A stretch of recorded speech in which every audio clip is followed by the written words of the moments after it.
तो साथियों जय हिंद। इसमें हम लोग देखिए यूपी ट्रिपल एससी जो पेट का आपका एग्जाम होने वाला है ना 2023 से 2025 आपका होने वाला, तो यहाँ पे देखिए हाईलाइट करेंगे हम लोग बहुत ही जितना भी एग्जाम हुआ है ना सबका प्रीवियस ईयर अच्छी तरीके से सॉल्व करने वाला। इसमें हम लोग क्या करेंगे, जो आपका थ्योरी वाला पार्ट है, थ्योरी वाला पार्ट मतलब आपका ध्यान दीजिएगा, जो भी मतलब पार्ट है इसमें मैथ और रीजनिंग को छोड़कर जो भी पार्ट है ना थ्योरी वाला वो सब हम लोग रिवाइज करेंगे, अच्छी तरीके से देखेंगे। और हाँ, जैसे मैं इस तरफ का क्वेश्चन करवा रहा हूँ तो आप इस तरफ के क्वेश्चंस को याद करते चलिए, ठीक है। जब मैं इस तरफ आऊंगा तो आपको जवाब देते चलना है और लास्ट तक बने रहना है। बहुत ही मजा आने वाला है, बहुत ही अच्छी तरीके से वीडियो हम लोग यहाँ पर रिवाइज करेंगे और बिल्कुल घबराएंगे नहीं आप लोग, अच्छी तरीके से बस थोड़ा पेशेंस रखेंगे तो प्रीवियस ईयर हम लोग अच्छी तरीके से कवर कर ले जाएंगे। और फिर सब्जेक्ट वाइज भी अलग अलग से हम लोग प्रैक्टिस करने वाले हैं, ठीक है। जो मैराथन चलेगी RWA पर उसका भी हम लोग रिवाइज करेंगे और यहाँ पर भी रिवाइज करेंगे तो हमारा थोड़ा अच्छा स्कोर। हाँ, आप लोग थोड़ा इस वीडियो के अलावा आप लोग थोड़ा मैथ और रीजनिंग पर ध्यान दीजिएगा। मैथ और रीजनिंग पर ध्यान दीजिएगा मतलब ये है कि आप मैथ और रीजनिंग, मैथ 5 नंबर का लगभग आपका आएगा, लगभग DI आया था, लंबे क्वेश्चन उसमें आए थे। लेकिन अब इसमें कैसा आता है ये किसी को नहीं पता है, लेकिन प्रीवियस ईयर में जितने भी टॉपिक दिए गए हैं ना आप एक अपनी तरीके से अच्छी तरीके से आप पढ़कर जरूर जाएंगे। तो चलिए स्टार्ट करते हैं और बिना समय गंवाए हुए अच्छी तरीके से आपको हम अच्छी तरीके से बताने का प्रयास करेंगे, ठीक है। और थोड़ा जल्दी जल्दी और अच्छी तरीके से चलेंगे। देखिए पहले हम आपको पढ़ेंगे सिंधु घाटी सभ्यता। स्वतंत्र भारत में उत्खनन किया गया पहला हड़प्पा स्थल निम्नलिखित में से कौन सा था? तो पहला कौन था? रोपड़ था। अब रोपड़ के बारे में पढ़ लीजिए। रोपड़ कहाँ का है? पंजाब प्रांत में सतलज नदी के बाएं तट पर। अब देखिए जैसे अगर रोपड़ आ गया ना इसमें से क्वेश्चन आपका बन सकता है कि किस प्रांत में है? पंजाब प्रांत में। किस नदी के किनारे है? सतलज नदी के किनारे है या किस बाएं तट पर है स्थित है? रोपड़ हड़प्पा स्थल भारत का ऐसा संदर्भ स्थल है जहाँ स्वतंत्रता प्राप्ति के पश्चात सर्वप्रथम उत्खनन किया गया था। इसका आधुनिक नाम रूपनगर है। 1950 में इसकी खोज बीबी लाल ने की थी तथा 1953 से 55 के दौरान यज्ञदत्त शर्मा ने इसकी खुदवाई कराई। दूसरा क्वेश्चन, भारत में स्थित किस हड़प्पा स्थल में हांकरा मृत भांड क्या क्या हाकरा मृत भांड भंडार शामिल है जो सिंधु घाटी सभ्यता के शुरुआती चरणों से पहले बसावट की विशेषता है? तो ध्यान दीजिएगा ये आपका आंसर इसमें क्या हो जाएगा, इसका आंसर देखेंगे तो इसका आंसर आपका क्या हो जाएगा? राखी गढ़ी।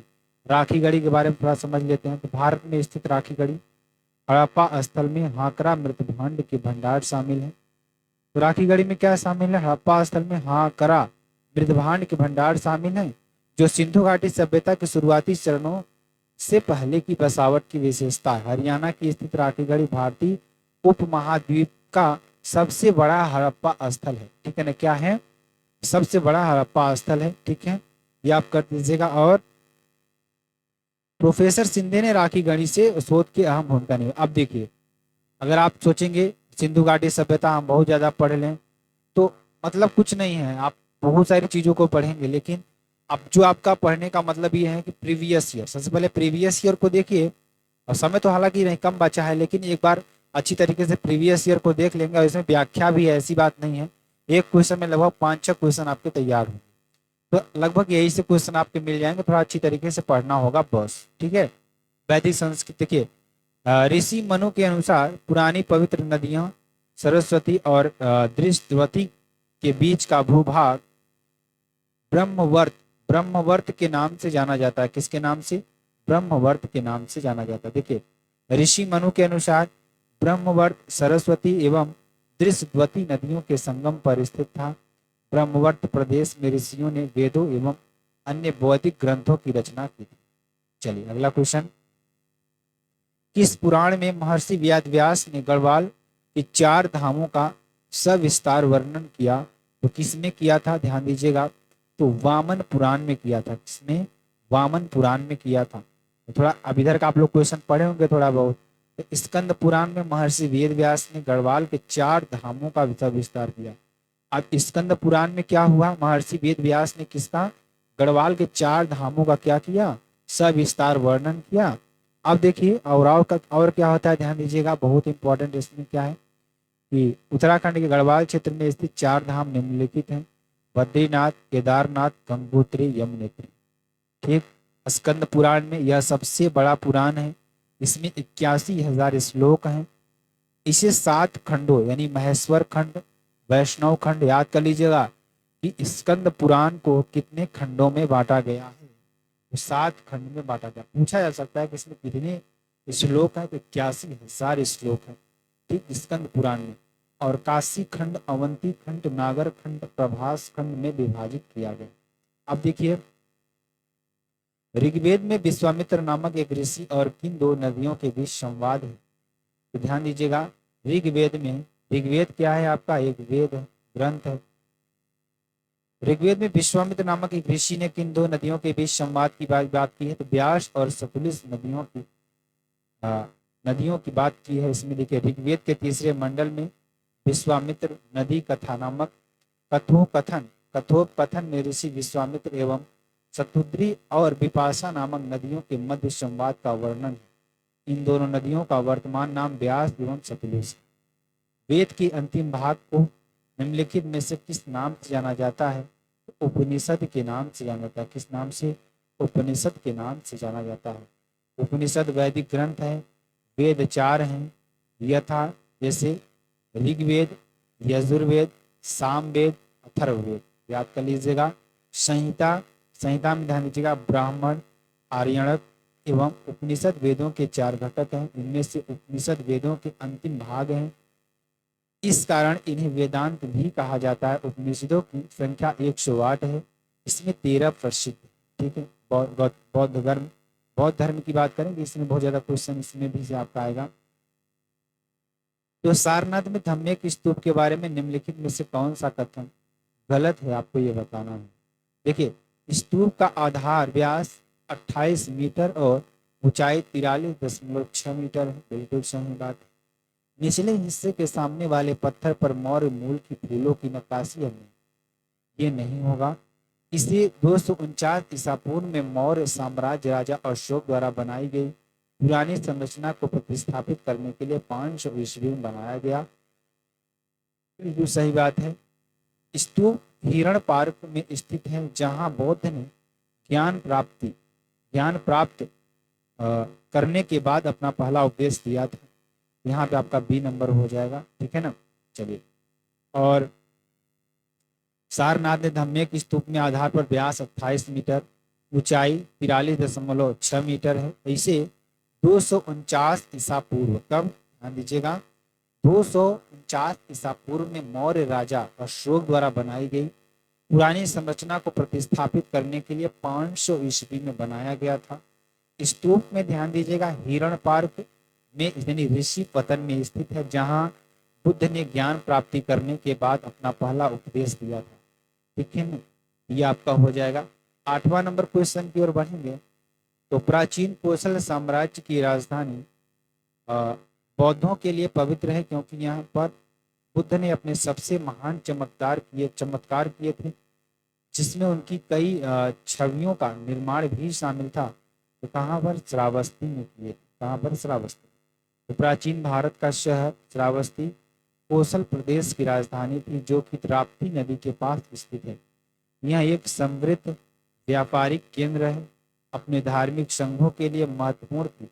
श्रावस्ती वह स्थान है जहां बुद्ध ने चमत्कार किए थे, जिनकी चर्चा सबसे ज्यादा होती है। बुद्ध ने अपने जीवन काल में सबसे ज्यादा चमत्कार यही किए थे। बौद्ध धर्म मानने वालों का विश्वास है कि बुद्ध ने चमत्कार ज्ञान प्राप्त होने के 7 साल बाद प्राचीन भारतीय शहर श्रावस्ती में किया। माना जाता है कि गौतम सिद्धार्थ ने अंतिम अनुभूति के लिए बोधगया जाने से पहले 6 साल तक निम्नलिखित में से किस स्थान पर पवित्रता पूर्वक ध्यान दिया था, तो डुंगेश्वरी गुफा। कहाँ तक, डुंगेश्वरी गुफा। बौद्ध धर्म में ऐसा माना जाता है कि बोधगया जाने से पहले गौतम बुद्ध ने डुंगेश्वरी गुफा में कई साल लगभग 6 वर्ष तपस्या की थी। यहीं पर सुजाता नामक महिला ने उन्हें जलपान कराया था। यह माना जाता है कि बुद्ध ने यहीं से मध्यम वर्ग का ज्ञान प्राप्त किया। ठीक, चलिए। निम्नलिखित में से किस बौद्ध स्थल पर महिलाओं को पहली बार संघ के नियुक्त किया गया, तो कहाँ पर? वैशाली में किया गया। बौद्ध धर्म में महिलाओं को पहली बार प्रवेश आनंद की आग्रह पर वैशाली में किया गया। प्रजापति गौतमी सर्वप्रथम संघ में शामिल हुई। वैशाली के लिच्छियों ने यहाँ पुट ग्रामशाला नामक विहार भी थे वो दान में दिया था। ठीक, ये बात आप लोग याद रखिएगा। आगे चलें, आगे देखिए, आगे देखेंगे जैन धर्म के बारे में पढ़ेंगे। जैन धर्म इतने ज्यादा क्वेश्चन नहीं पूछे गए। जैन धर्म जीवनी एवं शिक्षाएं। महावीर और उनके अनुयायियों की शिक्षाएं कई शताब्दियों तक मौखिक रूप से प्रसारित होती रहीं। इन्हें लगभग 1500 वर्ष पहले लिखा गया था। वर्तमान में वे निम्नलिखित में से किस स्थान पर उपलब्ध है? तो वल्लभी गुजरात में स्थित है। कहाँ पर? वल्लभी गुजरात। तो चलिए इसको भी अच्छे तरीके से देख लेते हैं।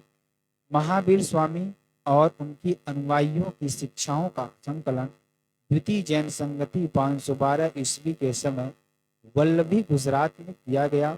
यहाँ कुल 12 अंगों एवं 12 उपांगों को लिपिबद्ध किया गया। संगीति की अध्यक्षता देवर्धि क्षमा श्रमण ने की थी। प्रथम जैन संगीति की अध्यक्षता स्थूलभद्र ने पाटलिपुत्र 322 ईस्वी में की थी। महावीर स्वामी को जिन के नाम से जाना जाने लगा। जिन का अर्थ क्या है? जिन का अर्थ होता है विजेता। क्या होता है? विजेता। अब देखिए, जैन धर्म के 24वें एवं अंतिम तीर्थंकर महावीर स्वामी को कैवल्य की प्राप्ति के बाद जिन उपाधि से विभूषित किया गया। जब महावीर स्वामी कैवल्य की प्राप्ति हुई ना, तब उन्हें जिन की उपाधि दी गई थी। यहाँ जिन का अर्थ होता है विजेता। जिन के अतिरिक्त इन्हें अर्घ, योग, निर्गंथ, केवलीन आदि उपाधियां प्राप्त की। जैन धर्म के प्रथम तीर्थंकर आदिनाथ या ऋषभदेव थे। मौर्य वंश सम्राट अशोक। सारनाथ जो अशोक स्तंभ के लिए प्रसिद्ध है, वाराणसी से 10 किलोमीटर उत्तर पूर्व में किंदु नदियों के संगम के पास स्थित है। तो गंगा और वरुणा नदी के पास स्थित है। वाराणसी में ही नगर से 10 किलोमीटर दूरी पर स्थित सारनाथ गंगा और इसकी सहायक नदी वरुणा नदियों के संगम पर स्थित है। सारनाथ अशोक स्तंभ, धम्मेक स्तूप, मृगदाव तथा बौद्ध संग्रहालय के लिए प्रसिद्ध है। गौतम बुद्ध ने ज्ञान प्राप्ति के बाद अपना पहला उपदेश 5 अनुयायियों को सारनाथ में ही दिया, जिसे कि धर्म चक्र प्रवर्तन कहा जाता है। किस मौर्यकालीन शासक ने सबसे पहले धम्म महाशास्त्र के पद को स्थापित किया? क्या कह रहा है? किस मौर्यकालीन शासक ने सबसे पहले धर्म महात्र के पद को स्थापित किया? तो किसने किया था? तो अशोक ने किया था। अशोक ने किया था। ध्यान दीजिएगा, इसमें मौर्य सम्राट अशोक ने अपने शासनकाल में धम्म के प्रचार और प्रशासन के लिए धम्म महामात्र नामक अधिकारियों की नियुक्ति की थी। उन्होंने इन अधिकारियों को धर्म के सिद्धांत का पालन करने और जनता के बीच इसका प्रचार करने का कार्य सौंपा था। अशोक ने कलिंग युद्ध 261 बीसी के बाद बौद्ध धर्म अपनाया और धर्म के मार्ग पर चलने का संकल्प लिया था। इन अधिकारियों ने न केवल धर्म का प्रचार किया, बल्कि जनता के कल्याण के लिए भी कार्य किया। ठीक है ना? चलिए, जैसा कि अशोक के शिलालेखों में उल्लेख किया गया है कि मौर्य साम्राज्य में राजधानी पाटलिपुत्र और अन्य 4 प्रांतीय केंद्रों सहित 5 प्रमुख राजधानी केंद्र थे। निम्नलिखित में से कौन सा प्रांतीय केंद्र नहीं? तो देखिए, इंद्रप्रस्थ नहीं था। कौन कौन था उस बारे में जानते हैं। देखिए, उत्तरापथ की राजधानी क्या थी? तक्षशिला। याद करिए, उत्तरापथ की राजधानी तक्षशिला। दक्षिणापथ की राजधानी सुवर्णगिरी, अवंती की उज्जैनी और प्राची की पाटलिपुत्र और कलिंग की तोषली। ठीक है ना? आगे गुप्त वंश समुद्रगुप्त चंद्रगुप्त द्वितीय। समुद्रगुप्त की प्रशस्ति संस्कृत में एक कविता के रूप में किस कवि द्वारा रचित थी, जिसे इलाहाबाद में अशोक स्तंभ पर अंकित किया गया था? तो किसको? हरिसेन। किसको? हरिसेन। देखिए, समुद्रगुप्त की प्रशस्ति संस्कृत की एक कविता के रूप में कवि हरिसेन द्वारा रचित है, जिसे इलाहाबाद में अशोक स्तंभ पर अंकित किया गया था। समुद्रगुप्त की विजयों का प्रमुख स्रोत प्रयाग स्तंभ लेख है, जो चंपू शैली में लिखा गया। इसे प्रयाग प्रशस्ति भी कहा जाता है। देवगढ़ में स्थित गुप्त काल का दशावतार मंदिर जो भगवान विष्णु को समर्पित है, अपनी वास्तुकला की शैली के कारण उत्तर भारत में सबसे प्राचीन, कहाँ पर ध्यान दीजिएगा, प्राचीन देवगढ़ का मंदिर, ध्यान दीजिएगा, इसके बारे में थोड़ा समझते हैं। तो उत्तर प्रदेश के ललितपुर जिले के देवगढ़ में स्थित दशावतार मंदिर उत्तर भारत में स्थित सबसे प्राचीन पंचायतन शैली निर्माण शैली, इसमें पंचायतन निर्माण शैली में निर्मित है। भगवान विष्णु का समर्पित यह मंदिर गुप्त काल में निर्मित है। पंचायतन शैली के मंदिरों में मुख्य मंदिर 4 सहायक मंदिरों से घिरा होता है, ठीक है। और देखिए, पंचायत शैली में निर्मित अन्य मंदिर हैं, जैसे उदयपुर का जगदीप मंदिर, खजुराहो का लक्ष्मण मंदिर, कदरिया महादेव मंदिर तथा भुवनेश्वर का ब्रह्मदेव मंदिर। हर्षवर्धन की बात करेंगे, चीनी यात्री वेन सांग द्वारा निम्नलिखित में से किस स्थान की यात्रा का ऐतिहासिक संदर्भ मिलता है? ध्यान दीजिएगा, मकरपुर में मिलता है। कहाँ पर? मकरपुर में मिलता है। वेन सांग एक प्रसिद्ध चीनी बौद्ध भिक्षु था। वह हर्षवर्धन के शासनकाल में भारत आया था। वह भारत में 16 वर्षों तक रहा। उसने अपनी पुस्तक सियुकी में अपनी यात्रा तथा समकालीन भारत का विवरण दिया है। वेनसांग ने अपनी यात्रा वृत्तांत में उत्तराखंड को ब्रह्मपुर तथा हरिद्वार को मोयलू के नाम से वर्णित किया तथा वेनसांग की यात्रा वृत्तांत में मकरपुर का ऐतिहासिक संदर्भ मिला। राजा हर्षवर्धन, जिन्होंने लगभग 606 से 647 ईस्वी तक शासन किया, उनकी राजधानी निम्नलिखित में से किस स्थान पर थी? तो राजा हर्षवर्धन की राजधानी किस स्थान पर थी, जिन्होंने 606 से 647 ईस्वी तक शासन किया? उनकी राजधानी कहाँ थी? उज्जैन थी। राजा हर्षवर्धन की राजधानी कहाँ थी? उज्जैन थी।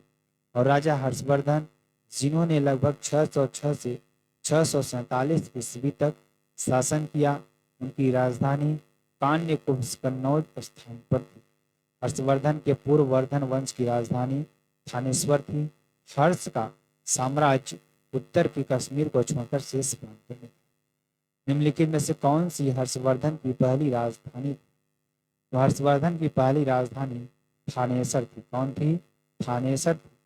राजवर्धन की मृत्यु के बाद 606 ईस्वी में 16 वर्ष की अवस्था में हर्षवर्धन थानेश्वर की गद्दी पर बैठा। हर्षवर्धन ने शशांक को पराजित करके कन्नौज पर अधिकार कर लिया तथा उसे अपनी राजधानी बनाया। हर्ष को शिलादित्य के नाम से भी जाना जाता है, ठीक है ना। सल्तनत काल की बात करेंगे तो सल्तनत काल को भी देख लेते हैं। तो खिज्र खां दिल्ली का शासक था। निम्नलिखित में से किस राजवंश से संबंधित? तो खिज्र का सैयद राजवंश से संबंधित था। किससे? सैयद राजवंश से संबंधित। खिज्र खान दिल्ली का शासक था। वह सैयद वंश से संबंधित था। सैयद वंश दिल्ली सल्तनत का चौथा राजवंश था, जिसके 4 शासक जिन्होंने 1414 से 1451 तक शासन किया। वह तैमूर लंग का सेनापति था। भारत से वापस जाते समय तैमूर ने खिज्र खान को मुल्तान, लाहौर और दीपालपुर का गवर्नर के रूप में नियुक्त किया था। उसने दिल्ली पर कब्जा कर 1414 ईस्वी में सैयद वंश की स्थापना। फिरोज शाह कोटला किला 1354 में सुल्तान फिरोज शाह तुगलक ने बनवाया था। यह किला किस नदी के तट पर बनाया गया था? यह किला किस पर? यमुना नदी के कौन सा? फिरोज शाह कोटला किला 1354 में सुल्तान फिरोज शाह ने बनवाया था। तो यह किला किस नदी के तट पर बनाया गया? तो यमुना नदी के तट पर बनाया गया। अब देखिए, फिरोज शाह कोटला किला मैदान दिल्ली के तुगलक वंशी सुल्तान फिरोज शाह तुगलक ने कब बनाया था? 1351 से 1388 ईस्वी में। यमुना मतलब इनका तो कार्यकाल है। ये बनवाया कब था? 1354, ठीक है। और यमुना नदी किनारे बनवाया था, ठीक है। चलिए आगे चलते हैं। आगे देखिए आपका क्या हो जाएगा। मुगल साम्राज्य की बात करेंगे तो बाबर के आक्रमण के समय विजयनगर साम्राज्य का शासक कौन था? तो इस समय कौन था? कृष्णदेव राय। जब बाबर ने आक्रमण किया विजयनगर पर, तो विजयनगर की स्थापना किसने की थी? हरिहर और बुक्का ने की थी। ये आप याद कर लीजिएगा। और अब देखिए, बाबर ने आक्रमण के समय विजयनगर साम्राज्य का शासक कृष्णदेवराय था। कृष्णदेवराय विजयनगर साम्राज्य का सबसे प्रसिद्ध शासक था। इसने 1509 से 1529 तक शासक किया। उसके शासनकाल में विजयनगर साम्राज्य अपनी समृद्धि के शिखर। अब देखेंगे 1722 में, ध्यान दीजिएगा, आमेर की सूबेदारी सवाई राजा जयसिंह को दी गई थी। क्या दी गई थी? सूबेदारी। ठीक। ए नंबर, पानीपत तृतीय युद्ध 1761 में। पानीपत का तृतीय युद्ध याद करिए 1761 में। यह युद्ध 14 जनवरी 1761 को मराठा साम्राज्य और अहमद शाह अब्दाली की अफगान सेना के बीच हुआ। इस समय मराठा साम्राज्य के पेशवा बालाजी बाजीराव थे, जबकि युद्ध में नेतृत्व सदाशिवराव भाऊ कर रहे थे। इस युद्ध में मराठा साम्राज्य की हार हुई थी। इस युद्ध में हारने के बाद बालाजी बाजीराव को बहुत बड़ा धक्का लगा और उनकी प्रतिष्ठा को हानि पहुंची तथा युद्ध के कुछ महीने बाद बालाजी बाजीराव की मृत्यु हो गई थी। शिवाजी की मृत्यु के बाद मराठा राज्य में प्रभावी शक्ति चित्तपावन ब्राह्मणों ने एक परिवार के पास थी, जिन्हें शिवजी के उत्तराधिकारियों को पेशवा या प्रधानमंत्री के रूप में सेवा दी थी। कौन सा शहर मराठा साम्राज्य की राजधानी बन गया था? तो पुणे जो राजधानी मराठा साम्राज्य की राजधानी बना था। अब देखिए इसमें क्या है कि 1713 में हमने, देखिए कहने के तो 30 ही क्वेश्चन अभी किए, लेकिन इसमें हम लोगों ने व्याख्या कितना किया? बहुत सारी। ठीक है ना। चलिए अब देखिए 1713 ईस्वी में छत्रपति साहू जी ने कोंकण क्षेत्र के चित्तपावन ब्राह्मण बालाजी विश्वनाथ को अपना पेशवा घोषित किया। इससे मराठा साम्राज्य का पेशवा युग प्रारंभ हुआ। इस काल के दौरान पुणे यानी पूना मराठा साम्राज्य की राजधानी बन गई। ध्यातव्य है कि शिवजी की मृत्यु 1680 ईस्वी में हुई तथा इनकी राजधानी रायगढ़ थी। ठीक है। चलिए, निम्नलिखित मराठा प्रमुखों का उनके क्षेत्रों के संबंध में मिलान कीजिए। ध्यान दीजिएगा। तो सिंधिया किससे संबंधित था? ये उज्जैन से संबंधित था। सिंधिया किससे संबंधित था? उज्जैन से। होलकर किससे संबंधित था? इंदौर से। ठीक। और गायकवाड़ किससे संबंधित था? तो गायकवाड़ किससे संबंधित था? बड़ौदा से। और भोंसले किससे संबंधित था? नागपुर से। याद कर लीजिएगा इसको। ठीक, याद कर लीजिएगा इसको अच्छी तरीके से। चलिए ध्यान दीजिएगा, आगे चलेंगे। यहाँ पर और भी क्वेश्चन है हमारे पास। ब्रिटिश राज्य का अभ्युदय एवं स्वतंत्रता संग्राम। 1856 में लॉर्ड डलहौजी के अधीन अवध पर कब्जा करने के फलस्वरूप किसकी, ध्यान दीजिएगा, ब्रिटिश शासन के विरुद्ध 1857 का विद्रोह हुआ। किसका? 1857 का विद्रोह होता है। ठीक है। चलिए ध्यान दीजिएगा, आगे चलते हैं। 1856 में लॉर्ड डलहौजी के अधीन अवध पर कब्जा करने के पीछे मुख्य तर्क कुशासन का आरोप था, जिसके तहत लॉर्ड डलहौजी ने अवध के नवाब वाजिद अली शाह को पदच्युत कर 1856 में अवध को ब्रिटिश साम्राज्य में मिला लिया। अवध का यह विलय 1857 में भारतीय विद्रोह का कारण था। कोलकाता स्थित फोर्ट विलियम कॉलेज की स्थापना वर्ष 1800 में किसके द्वारा की गई थी? तो किसके द्वारा? रिचर्ड वेलेजली के द्वारा की गई थी। किसके द्वारा? Richard Wellesley. कोलकाता स्थित फोर्ट विलियम कॉलेज की स्थापना वर्ष 1800 में तत्कालीन गवर्नर जनरल रिचर्ड वेलेजली द्वारा की गई थी। यह कॉलेज कलकत्ता के फोर्ट विलियम परिसर के भीतर स्थापित किया गया था। इस कॉलेज को स्थापित करने का उद्देश्य ब्रिटिश अधिकारियों को भारतीय भाषाओं में प्रशिक्षण देना था। इसका पूर्व नाम ओरिएंटल सेमिनरी था। ठीक है। चलिए आगे चलते हैं 33 नंबर क्वेश्चन की ओर।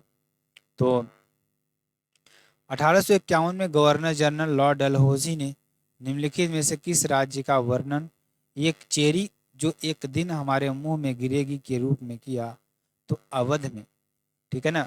अवध में 1851 ईस्वी में गवर्नर जनरल लॉर्ड डलहौजी ने अवध के राज्य का वर्णन एक चेरी जो एक दिन हमारे मुंह में गिरेगी के रूप में किया था।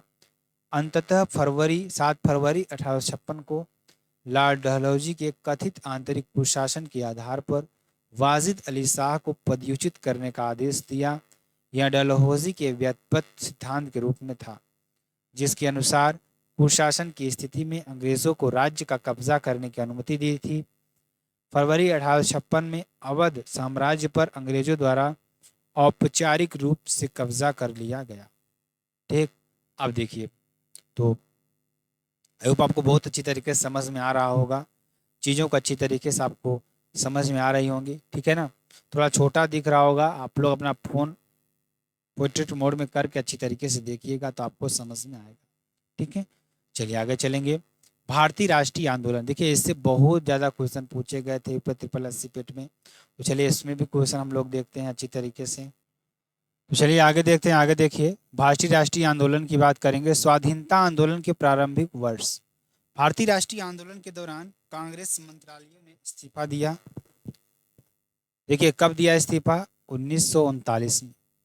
वर्ष 1937 के प्रांतीय चुनावों के बाद कांग्रेस ने 8 राज्यों में सरकार बनाई, लेकिन द्वितीय विश्व युद्ध में वायसराय ने बिना विधानमंडलों की सहमति से भारत को युद्ध में शामिल कर लिया। परिणाम स्वरूप कांग्रेस मंत्रिमंडल ने 28 माह शासन करने के बाद 1939 में इस्तीफा दे दिया। मुस्लिम लीग ने इसे मुक्ति दिवस एवं धन्यवाद दिवस के रूप में मनाया। डॉक्टर अंबेडकर ने भी इनका साथ दिया। चित्तरंजन दास और मोतीलाल नेहरू ने परिषद राजनीति में वापसी पर बहस करने के लिए कांग्रेस के भीतर निम्नलिखित में से किस राजनीतिक दल का गठन किया? तो स्वराज पार्टी का गठन किया। किसका? स्वराज पार्टी का। देखिए CR दास और मोतीलाल नेहरू ने परिषद की राजनीति में वापसी पर बहस करने के लिए कांग्रेस के भीतर स्वराज पार्टी के गठन किया। सितंबर 1923 में दिल्ली में हुए कांग्रेस के विशेष अधिवेशन में स्वराज पार्टी को मान्यता प्रदान की गई। पार्टी के अध्यक्ष CR दास तथा महासचिव मोतीलाल नेहरू थे। निम्नलिखित में से किसने अपने सहयोगियों को वह महसूस करने के लिए प्रेरित किया था कि संविधान सभा ब्रिटिश निर्मित थी और ब्रिटिश योजनाओं पर काम कर रही थी, जैसा कि ब्रिटिश चाहते थे इस पर काम किया जाए? तो सोमनाथ लाहिड़ी। कौन थे? सोमनाथ लाहिड़ी थे। ठीक है ना, सोमनाथ लाहिड़ी जो बंगाल के संविधान सभा के सदस्य एवं कम्युनिस्ट पार्टी के नेता थे। इन्होंने अपने सहयोगियों को यह महसूस करने के लिए प्रेरित किया था कि संविधान सभा ब्रिटिश निर्मित थी और ब्रिटिश योजनाओं पर काम कर रही है, जैसा कि ब्रिटिश चाहते थे यह पर काम किया जाए।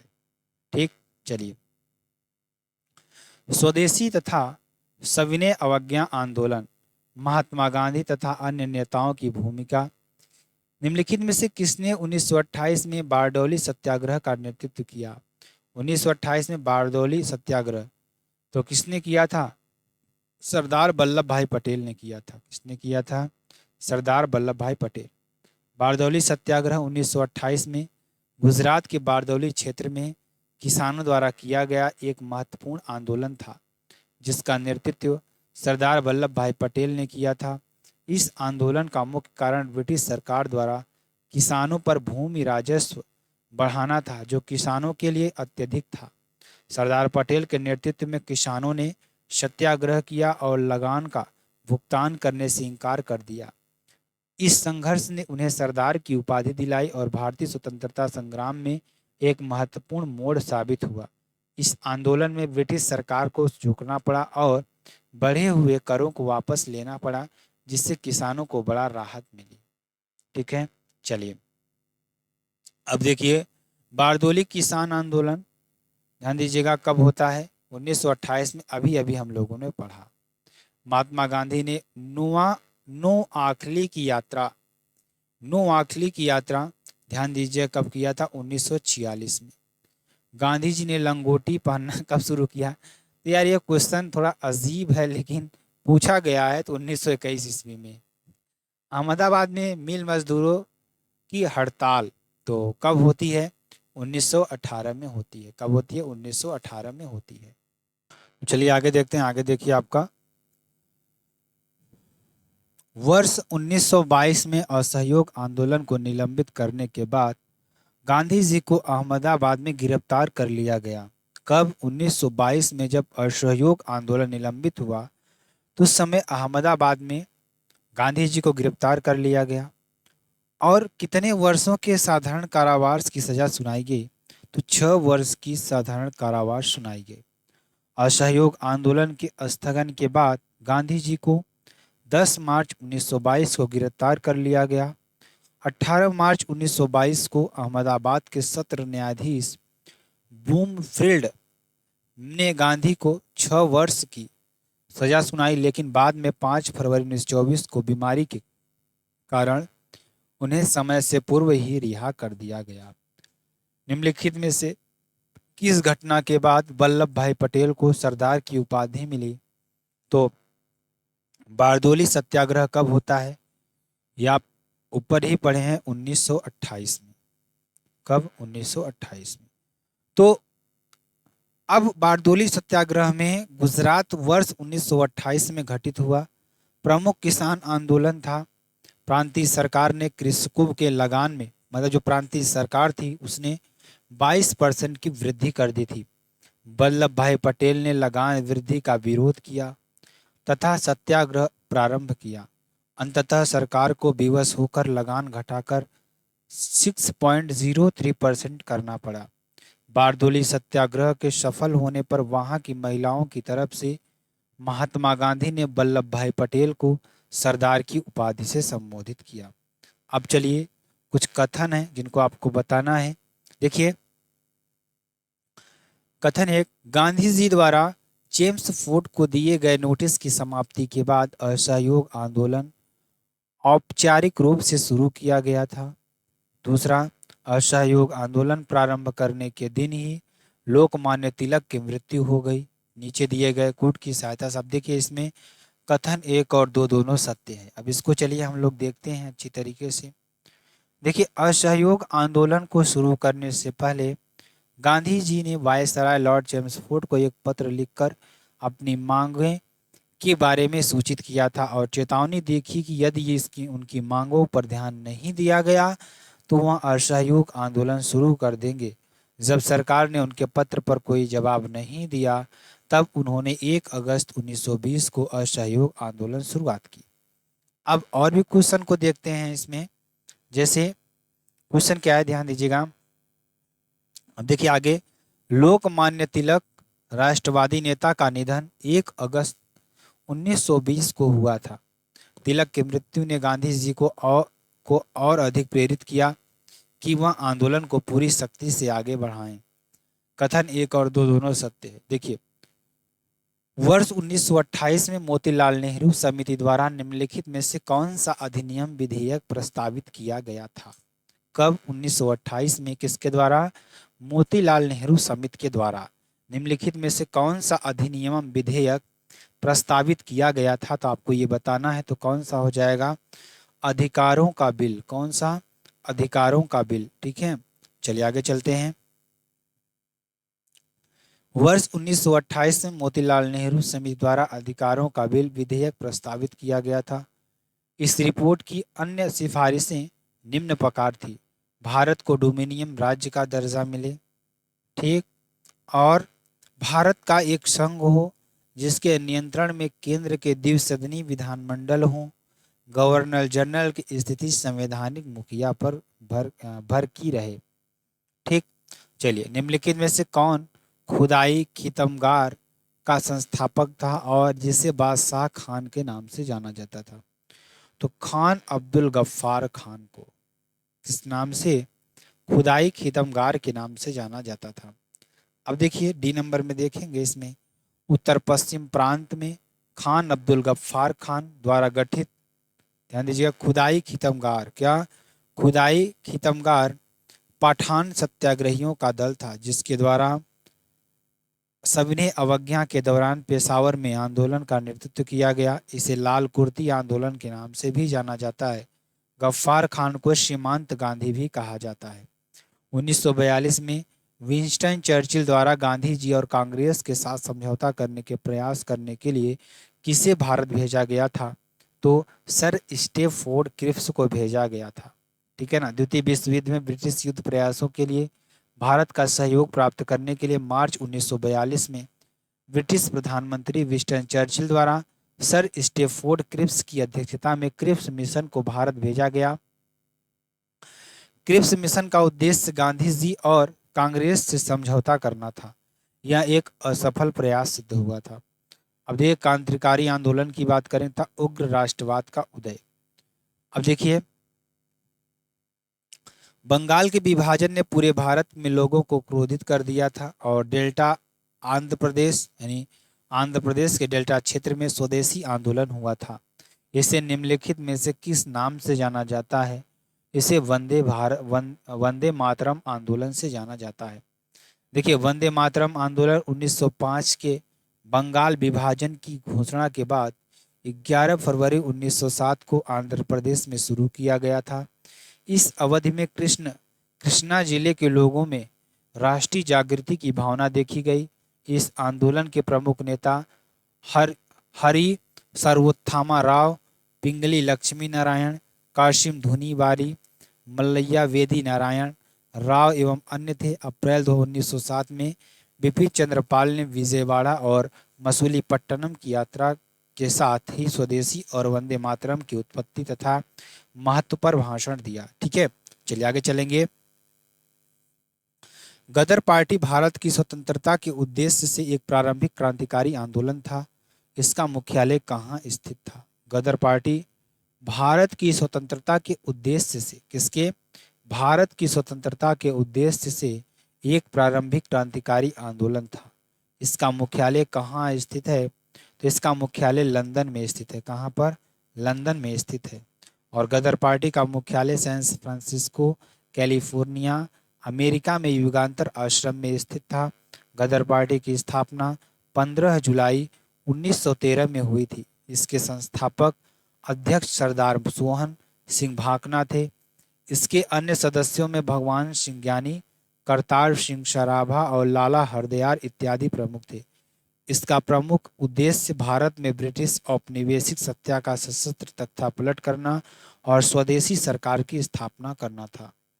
1913 में हिंदुस्तान गदर पार्टी का मुख्यालय सैन फ्रांसिस्को में स्थित था। कहाँ पर? सैन फ्रांसिस्को में स्थित था। अब देखेंगे 1913 ईस्वी में जब हिंदुस्तान गदर पार्टी की स्थापना लाला हरदयाल एवं सोहन सिंह भाकना द्वारा हुई थी, उस समय उसका कार्यालय 436 हिल स्ट्रीट में था, जिसे युगांतर आश्रम नाम दिया गया था। यह स्थान सैन फ्रांसिस्को में है। ठीक है, चलिए अगला क्वेश्चन देखेंगे। मोतीलाल तेजावत भारतीय राष्ट्रीय आंदोलन के दौरान एक प्रसिद्ध व्यक्तित्व थे। वह भारत के निम्नलिखित में से किस क्षेत्र से संबंधित थे? तो ध्यान दीजिएगा, वो राजस्थान से थे। कौन थे? मोतीलाल तेजावत। अब देखिए आदिवासियों के मसीहा के नाम से प्रसिद्ध मोतीलाल तेजावत। कौन? मोतीलाल तेजावत का संबंध राजस्थान से था। इन्होंने सर्वप्रथम चित्तौड़ जिले में मातृकुंडिया नामक स्थान पर सन 1921 में एका आंदोलन का सूत्रपात किया। सन 1939 में इन्होंने प्रजामंडल आंदोलन में भाग लिया। ठीक है, निम्नलिखित में से किसके नेतृत्व में मंडी षड्यंत्र हुआ? तो गदर पार्टी के नेतृत्व में मंडी षड्यंत्र होता है। हिमालय के मंडी की जनता ने स्थानीय शासन, उनके वजीर द्वारा किए जा रहे अत्याचारों से तंग आकर सन 1914 और 15 ईस्वी में गदर पार्टी हिरदाराम के नेतृत्व में विद्रोह कर दिया। इसे गदर की गूंज, गदर संदेश, ऐलान जंग के नाम से जाना जाने लगा। इसे मियां जवाहर सिंह और खेरगढ़ी की रानी ने क्रांतिकारियों को आर्थिक सहायता प्रदान की। निम्नलिखित में से किसने भारतीय राष्ट्रीय आंदोलन के दौरान 16 अगस्त 1946 को प्रत्यक्ष कार्यवाही दिवस मनाया? ये हम लोगों ने पढ़ा था जब मुस्लिम लीग प्रत्यक्ष कार्यवाही दिवस। और ध्यान दीजिएगा, मुस्लिम लीग ने 16 अगस्त 1946 को सीधी अथवा प्रत्यक्ष कार्यवाही दिवस मनाया था। सर्वप्रथम प्रत्यक्ष कार्यवाही दिवस कलकत्ता में मनाया गया था। इस समय बंगाल में मुस्लिम लीग की सरकार थी। ठीक, चलिए विधायी संशोधन तथा ब्रिटिश इंडिया एक्ट 1935। भारत सरकार अधिनियम 1935 भारत के लिए ब्रिटिश संसद द्वारा पारित सबसे लंबा अधिनियम था। मूल रूप से पारित अधिनियम बहुत लंबा होने के कारण दो अलग अलग अधिनियमों में विभाजित किया गया था, अर्थात भारत सरकार अधिनियम 1935 और ध्यान दीजिएगा वर्मा सरकार अधिनियम 1935। ठीक, अब देखेंगे इसके बारे में। तो भारत सरकार अधिनियम 1935 भारत के लिए ब्रिटिश संसद द्वारा पारित सबसे लंबा अधिनियम था, जिसे दो अलग अलग अधिनियमों में विभाजित किया गया था, भारत सरकार अधिनियम 1935 और वर्मा सरकार अधिनियम 1935। यह विभाजन मूल अधिनियम की व्यापक लंबाई के कारण हुआ। इस अधिनियम को 2 अगस्त 1935 की शाही स्वीकृति मिली। भारतीय स्वतंत्रता अधिनियम 1947 के पारित होने के समय भारत एक अधिराज्य बन गया और अधिराज्य विधानमंडल ने भारत सरकार अधिनियम 1935 की किस धारा के प्रावधानों के तहत 1947 से 1949 तक कानून बनाए। तो कब धारा 100, कब धारा 100, ठीक है ना। देखिए, भारतीय स्वतंत्रता अधिनियम 1947 के पारित होने के साथ भारत एक अधिराज्य बन गया और अधिराज्य विधानमंडल ने भारत सरकार अधिनियम 1935 की धारा 100 के प्रावधानों के तहत 1947 से 1949 तक कानून बनाए। भारतीय राष्ट्रीय कांग्रेस आईएनसी यानी इंडियन नेशनल कांग्रेस और अखिल भारतीय पुलिस लीग एआईएमआईएल ने प्रसिद्ध यहाँ पर क्या है, प्रसिद्ध लखनऊ पैक्ट 1916 के माध्यम से अंग्रेजों के खिलाफ भारत के संघर्ष के लिए एक साथ आने का फैसला लिया। भारत सरकार अधिनियम गवर्नमेंट ऑफ इंडिया एक्ट, ये आप नहीं जानेंगे। भारतीय राष्ट्रीय कांग्रेस आईएनसी और अखिल भारतीय मुस्लिम लीग एआईएमएल ने प्रसिद्ध लखनऊ पैक्ट 1916 के माध्यम से अंग्रेजों के खिलाफ भारत के संघर्ष के लिए एक साथ आने का फैसला किया। इस कार्य में प्रयास करने के लिए सरोजनी नायडू ने मोहम्मद अली जिन्ना को हिंदू मुस्लिम एकता के राजदूत की उपाधि दी। ठीक है, चलिए आगे चलेंगे। निम्नलिखित में से कौन सा 1892 में सुधारों का विस्तार था? तो 1909 का परिषद अधिनियम। अब चलिए इसके बारे में थोड़ा देख लेते हैं। 1909 का भारतीय परिषद अधिनियम 1992 के सुधारों का विस्तार था। 1909 के भारतीय परिषद अधिनियम के प्रांतीय विधान परिषद में गैर सरकारी सदस्यों की संख्या बढ़ाकर उन्हें बहुमत प्रदान कर दिया गया, जबकि 1892 के सुधारों में केंद्रीय तथा प्रांतीय विधायिकाओं में सरकारी सदस्यों का बहुमत था। भारत छोड़ो आंदोलन, आज़ाद हिंद फौज तथा नेताजी सुभाष चंद्र बोस। अब देखिए इसमें भी बहुत इंपॉर्टेंट क्वेश्चन आपके लिए हैं। अब देखिए 13 जून 1943 कब की हम बात करेंगे? 13 जून 1943 को सुभाष चंद्र बोस निम्नलिखित में से किसके निमंत्रण पूर्वी एशिया आए थे? किसके निमंत्रण पर पूर्वी एशिया आए थे? तो रास बिहारी बोस के निमंत्रण पर पूर्वी एशिया आए थे। अब देखिए रास बिहारी बोस के निमंत्रण पर सुभाष चंद्र बोस 13 जून 1943 को पूर्वी एशिया सिंगापुर आए। यहाँ उन्होंने इंडियन इंडिपेंडेंस लीग की अध्यक्षता ग्रहण की थी तथा आईएनए प्रमुख की कमान संभाली। ठीक, सुभाष चंद्र बोस ने 1944 में मोइरांग में आईएनए ध्वज फहराया था। वह शहर अब निम्नलिखित में से किस राज्य केंद्र शासित में स्थित है? ठीक है ना, तो किस में स्थित है? मणिपुर में स्थित है। ठीक, 14 अप्रैल 1944 को कर्नल शौकत मलिक की कमान के तहत आईएनए की सुभाष चंद्र रेजिमेंट में मणिपुर के विष्णुपुर जिले के शहर मोइरंग में ब्रिटिश सेना के खिलाफ जीत हासिल की। इस जीत को चिन्हित करने के लिए सुभाष चंद्र बोस ने मोइरांग में अपना राष्ट्रीय ध्वज फहराया। भूगोल की बात करेंगे, विश्व का भूगोल। ठीक है ना, चलिए निम्नलिखित में से कौन सा आंतरिक सौर मंडल में ये स्थित एकमात्र बौना ग्रह है? तो कौन सा है? सेरेस। कौन सा है? सेरेस। सेरेस आंतरिक सौर मंडल में मंगल और बृहस्पति की कक्षाओं के मध्य स्थित एकमात्र बौना ग्रह है।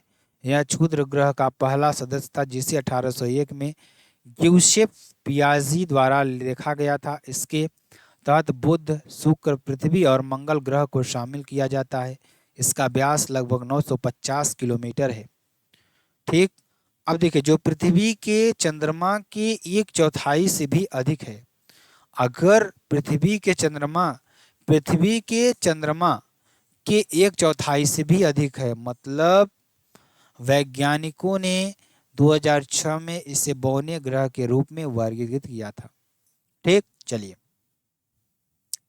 नदियां और नदियां घाटियों की बात करेंगे तो ध्यान दीजिएगा, यांगसी नदी आपका कहाँ हो जाएगा, यांगसी नदी कहाँ पर है, चीन में है। नाम से ही आपको पता चलेगा यार साथियों कि यांगसी, ऐसे नाम तो चीन वाले ही रखते हैं ना, यांगसी, चुलमुल, चीनी चाचाओ, तो ठीक है ना। मिनाम, मिनाम की बात करेंगे, मिनाम कहाँ की है, मिनाम है थाईलैंड की। इरावदी, इरावदी कहाँ की है, तो म्यांमार की। सत अल अरब इराक की है, कहाँ की है, इराक की। ठीक, रब अल अली रेगिस्तान में 250 मीटर यानी 820 फीट ऊंचे एक बड़े रेत टीले, ठीक है ना, क्या एक बड़े रेत टीले में पाए जाते हैं और यह क्षेत्र पृथ्वी पर रेतीले रेगिस्तान का सबसे बड़ा सन्निहित क्षेत्र है। यह दक्षिणी अरब प्रायद्वीप में स्थित है। इसका विस्तार सऊदी अरब, ओमान, संयुक्त अरब अमीरात व यमन में कुछ भागों तक है। ठीक है, ये आप कर लीजिएगा। तो चलिए आगे देखते हैं, आगे आपका क्या हो जाएगा जो कि आपके लिए बेहद इंपॉर्टेंट है। अब देखिए वन की बात करेंगे, वन को देख लीजिए, निम्नलिखित में से किसके द्वारा 1936 में पहली बार भारत के वन प्रकारों का वर्गीकरण किया गया था, तो किसके द्वारा किया गया था, सर एच.जी. चैंपियन के द्वारा किया गया था। Sir H.G.. चैंपियन द्वारा 1936 में पहली बार भारत के वन प्रकारों का वर्गीकरण किया गया था। वर्ष 1968 में सर एच.जी. चैंपियन एवं एसके सेठ ने मिलकर स्वतंत्र भारत के लिए इसे पुनः प्रकाशित किया।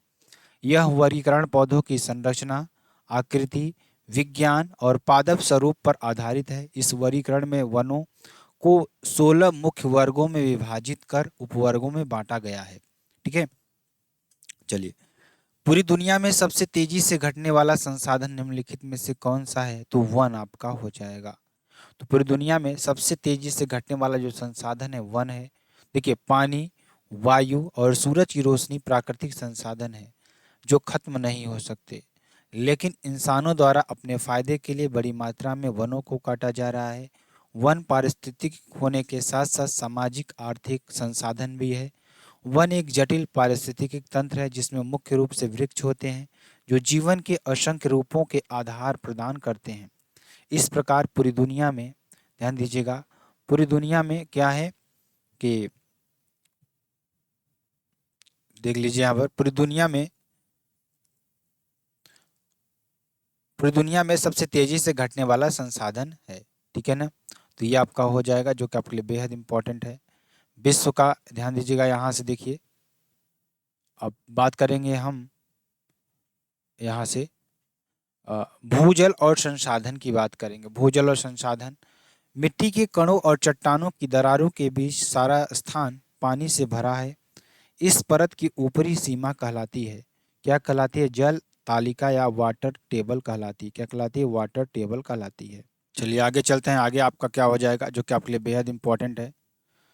मिट्टी के कणों और चट्टानों की दरारों के बीच का सारा स्थान पानी से भरा होता है। इस परत की ऊपरी सीमा को वाटर लेवल कहते हैं। इसी जल को विभिन्न माध्यमों से ऊपर खींचकर मानव द्वारा उपयोग में लाया जाता है।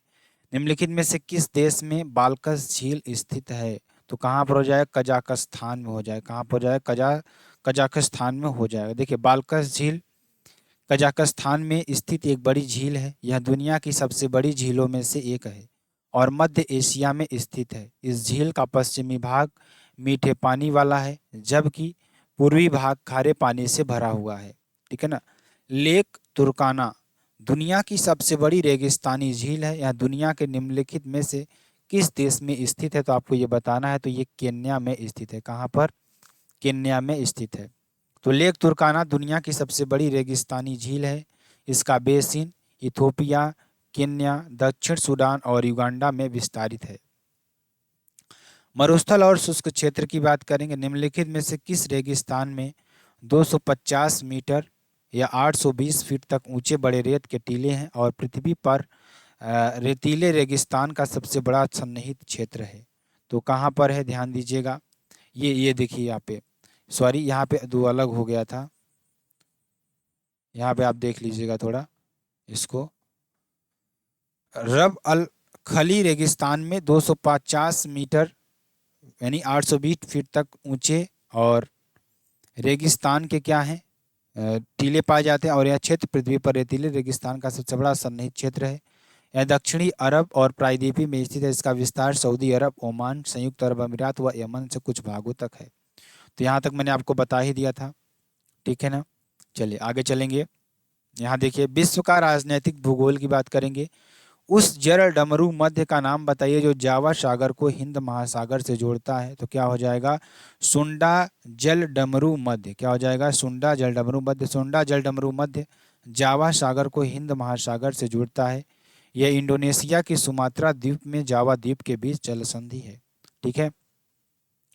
जलवायु तथा मौसम की बात करेंगे तो अल नीनो एक जटिल मौसम प्रणाली है जो हर 3 से 7 वर्ष में एक बार दिखाई देती है। यहाँ अल नीनो शब्द का अर्थ है, क्या है, ध्यान दीजिएगा, बाल मसीह। क्या है, बाल मसीह यानी कि चाइल्ड क्राइस्ट आपका हो जाएगा।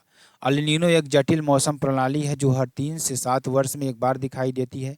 यहाँ अल नीनो शब्द का अर्थ बाल मसीह से है। यह स्पेनिश भाषा का शब्द है। अल नीनो समुद्री गर्म जलधारा है जो पूर्वी उष्णकटिबंधीय प्रशांत महासागर से सतही जल के असामान्य रूप में तापन की स्थिति को दर्शाता है। यह घटना ला नीना की तुलना से अधिक बार होती है, ठीक है। आगे चलेंगे, जो कि आपके लिए बेहद इंपॉर्टेंट और बेहद ही महत्वपूर्ण सारे प्रश्न हैं, ठीक है ना। बी, भारत का भूगोल की बात करेंगे। देखिए भारत का भूगोल, नदियां तथा नदियां घाटी, ठीक है। देखिए उत्तर प्रदेश में दोआब क्षेत्र किन 2 नदियों के बीच की भूमि को संदर्भित करता है। उत्तर प्रदेश में दोआब क्षेत्र जो है ना, किन 2 नदियों के बीच की भूमि को संदर्भित करता है। तो गंगा और यमुना के बीच को करता है। किसको करता है, गंगा या यमुना के बीच को करता है। उत्तर प्रदेश में दोआब क्षेत्र गंगा और यमुना 2 नदियों के बीच समतल जलोढ़ क्षेत्र को दर्शाता है जो कि शिवालिक पहाड़ियों से शुरू होकर प्रयागराज दोनों तक फैला हुआ है। ब्रिटिश काल के दौरान गंगा यमुना के दोआब को 3 प्रशासनिक जिलों में विभाजित किया गया था, ठीक है ना। चलिए, किया गया था। अब देखिए यहाँ पर, ठीक है, अगला क्वेश्चन देखेंगे। ऊपरी दोआब, मध्य दोआब, निचला दोआब, यानी इलाहाबाद में आपका हो जाएगा। गंगा यमुना के दोआब क्षेत्र को उत्तर प्रदेश के सबसे उपजाऊ क्षेत्र माना जाता है। उत्तर प्रदेश की कौन सी नदी भगवान राम की कथा से जुड़ी है और अयोध्या शहर से होकर बहती है।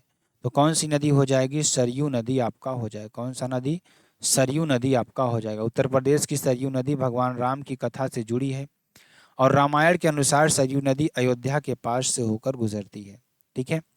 चलिए, और गोमती नदी के किनारे, ध्यान दीजिएगा, गोमती नदी किनारे स्थित प्रमुख शहर लखनऊ, सुल्तानपुर और जौनपुर। यमुना नदी किनारे स्थित शहर दिल्ली, मथुरा, आगरा, फिरोजाबाद और हमीरपुर और प्रयागराज आपका हो जाएगा। ब्रह्मपुत्र नदी को तिब्बत में, ध्यान दीजिएगा, सांगपो और यमुना, सांगपो और बांग्लादेश में यमुना नदी के नाम से जाना जाता है, ठीक है। ये आपका हो जाएगा। ब्रह्मपुत्र नदी मुख्यतः तिब्बत, भारत और बांग्लादेश से होकर प्रवाहित होने वाली नदी है। इसका उद्गम तिब्बत में मानसरोवर झील के पास चेमायुंग डुंग नामक ग्लेशियर से होता है।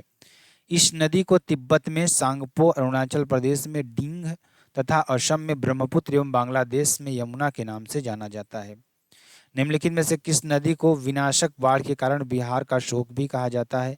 तो किसको कहा जाता है, कोसी नदी को कहा जाता है। किसको, कोसी नदी को कहा जाता है, ठीक है ना। चलिए, कोसी नदी को उसमें प्रतिवर्ष आने वाली विनाशक बाढ़ के कारण बिहार का शोक कहा जाता है। नदियों के उद्गम स्थल से सुमेलित कीजिए।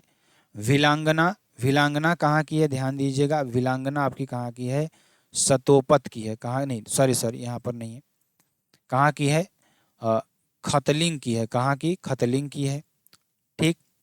उसके बाद मंदाकिनी, मंदाकिनी आपका केदारनाथ हो जाएगा। और सरस्वती आपका कहाँ का हो जाएगा, देवताल का हो जाएगा, ठीक है। और अलकनंदा, अलकनंदा सतोपत हो जाएगा। और एक बच रहा है रामगंगा दूधा तोली हो जाएगा, ठीक। चलिए आगे चलते हैं। आगे देखिए, आगे देखिए, यहाँ पर निम्नलिखित में से कौन सी नदी ऐतिहासिक रूप से कर्नाटक के दक्षिण में बांटवाल नदी के रूप में जानी जाती है। तो नेत्रवादी नदी आपकी हो जाए। कौन सी नदी हो जाएगी? नेत्रवादी नदी हो जाएगी। नेत्रवादी नदी ऐतिहासिक रूप से कर्नाटक के दक्षिण में बंटवाल नदी के रूप में जानी जाती थी। बंटवाल नगर इसके किनारे स्थित होने के कारण इसे बंटवाल नदी भी कहते हैं। भारत के दक्षिण पश्चिम क्षेत्र में होकर बहने वाली नेत्रवादी नदी आर्थिक और सांस्कृतिक रूप से कर्नाटक की सबसे महत्वपूर्ण नदियों में से एक है।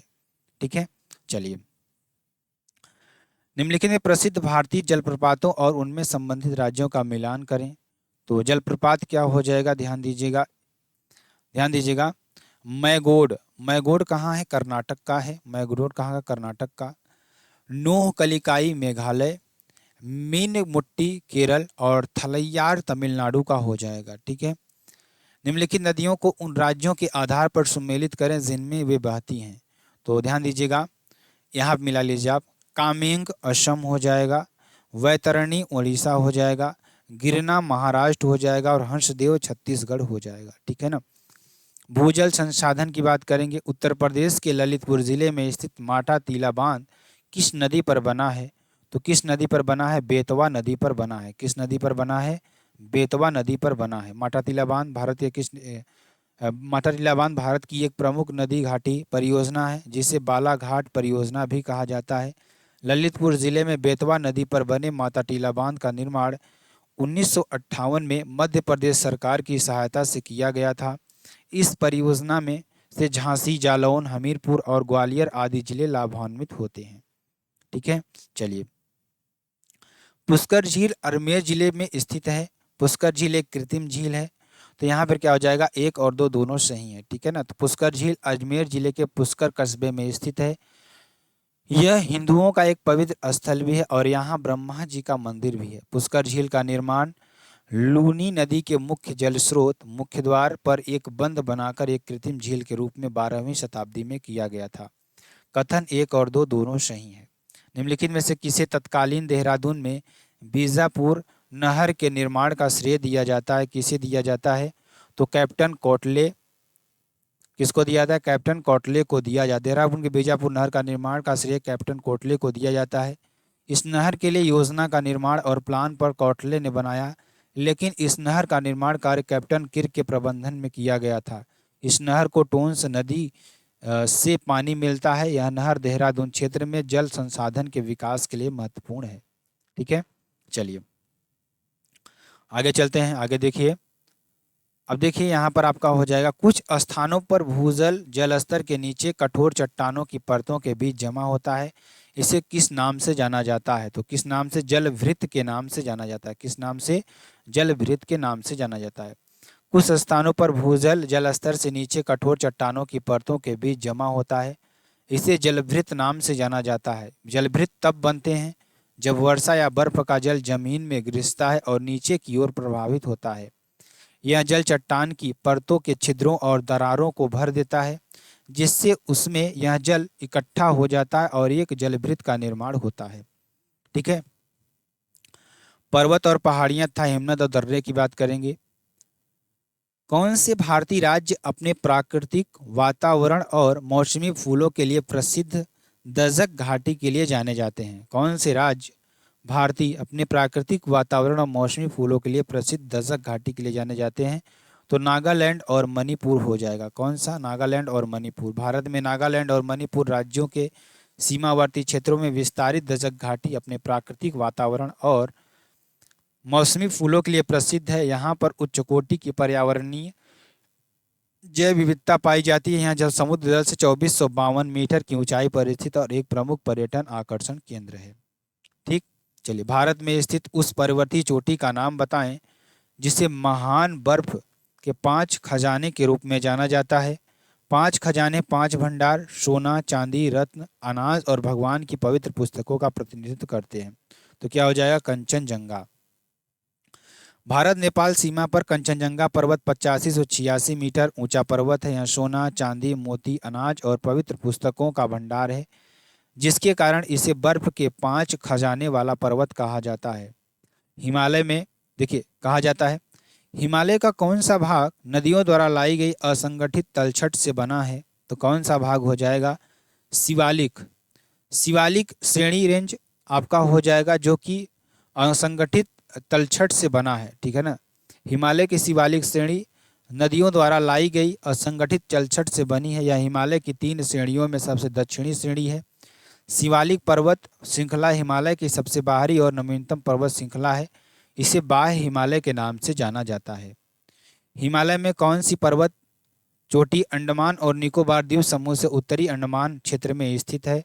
तो माउंट डियावेलो आपका हो जाएगा। क्या हो जाएगा? माउंट डियावेलो आपका हो जाएगा। तो यहाँ पे क्या हो जाएगा? सी नंबर सैंडफ पीक। क्या हो जाएगा? सैंडफ पीक। सैंडल पीक उत्तरी अंडमान क्षेत्र में स्थित अंडमान और निकोबार द्वीप समूह की सबसे ऊंची चोटी है। यह उत्तरी अंडमान द्वीप पर स्थित है और सैंडल पीक राष्ट्रीय उद्यान से घिरा हुआ है। अंडमान द्वीप समूह की एकमात्र नदी कलपोंग नदी इस पर्वत की ढलानों से आरंभ होती है, ठीक है। चलिए, हिमरेखा को उस ऊंचाई के रूप में परिभाषित किया जाता है जिसके बाद भूमि अस्थायी रूप से बर्फ से ढकी रहती है और बुग्याल वृक्ष टिम्बर लाइन एवं हिमरेखा के बीच उगते हैं। तो आपका क्या हो जाएगा? कथन 1 और 2 दोनों हो जाएगा, ठीक है ना। कथन 1 और 2 दोनों हो जाएगा। हिमरेखा ऊंचे पर्वतों में यह रेखा होती है जिसके ऊपर लगभग पूरे वर्ष बर्फ ढकी रहती है। यह समुद्र तल से लगभग 3500 मीटर या इससे अधिक स्थान ऊपर होते हैं। हिमरेखा की ऊंचाई अक्षांश, जलवायु, ढलान, समुद्र से निकटता, हवा की दिशा जैसी स्थितियों पर निर्भर करती है। अतः कथन 1 सही है। कथन 2 में देखिए, बुग्याल चारागाह भूमि या घास के मैदान है जो उत्तराखंड में हिमालय से 3300 मीटर 4500 मीटर के बीच उच्च ऊंचाई पर स्थित है। इसे प्रकृति का अपना उद्यान कहा जाता है। बुग्याल वृक्ष टिम्बर लाइन एवं हिमरेखा के बीच उगते हैं, ठीक है। चलिए, हिमालय के हिम शिखरों की तलहटी में जहां टिम्बर रेखा समाप्त हो जाती है वहां से हरे मखमली घास के मैदान आरंभ होने लगते हैं। यह क्षेत्र ठंडी जलवायु में विकसित होता है और यहाँ की मिट्टी में अधिक नमी होती है। उत्तराखंड में बेदनी, फूलों की घाटी, औली आदि प्रमुख बुग्याल है, ठीक है ना। तो कथन 2 भी सही है। उड़िया पठार भारत के निम्नलिखित में से किस राज्य में स्थित है? तो आपका राजस्थान हो जाएगा। क्या हो जाएगा? राजस्थान में स्थित है। उड़िया पठार भारत के राजस्थान राज्य में स्थित है। यह इस राज्य का सबसे बड़ा ऊंचा पठार है। यह राजस्थान राज्य के सिरोही जिले में माउंट आबू नामक स्थान पर स्थित है, ठीक है। चलिए, मिलम ग्लेशियर भारत के निम्नलिखित में से किस केंद्र शासित प्रदेश में स्थित है? ठीक है ना, किस केंद्र शासित प्रदेश में स्थित है आपको ये बताना है।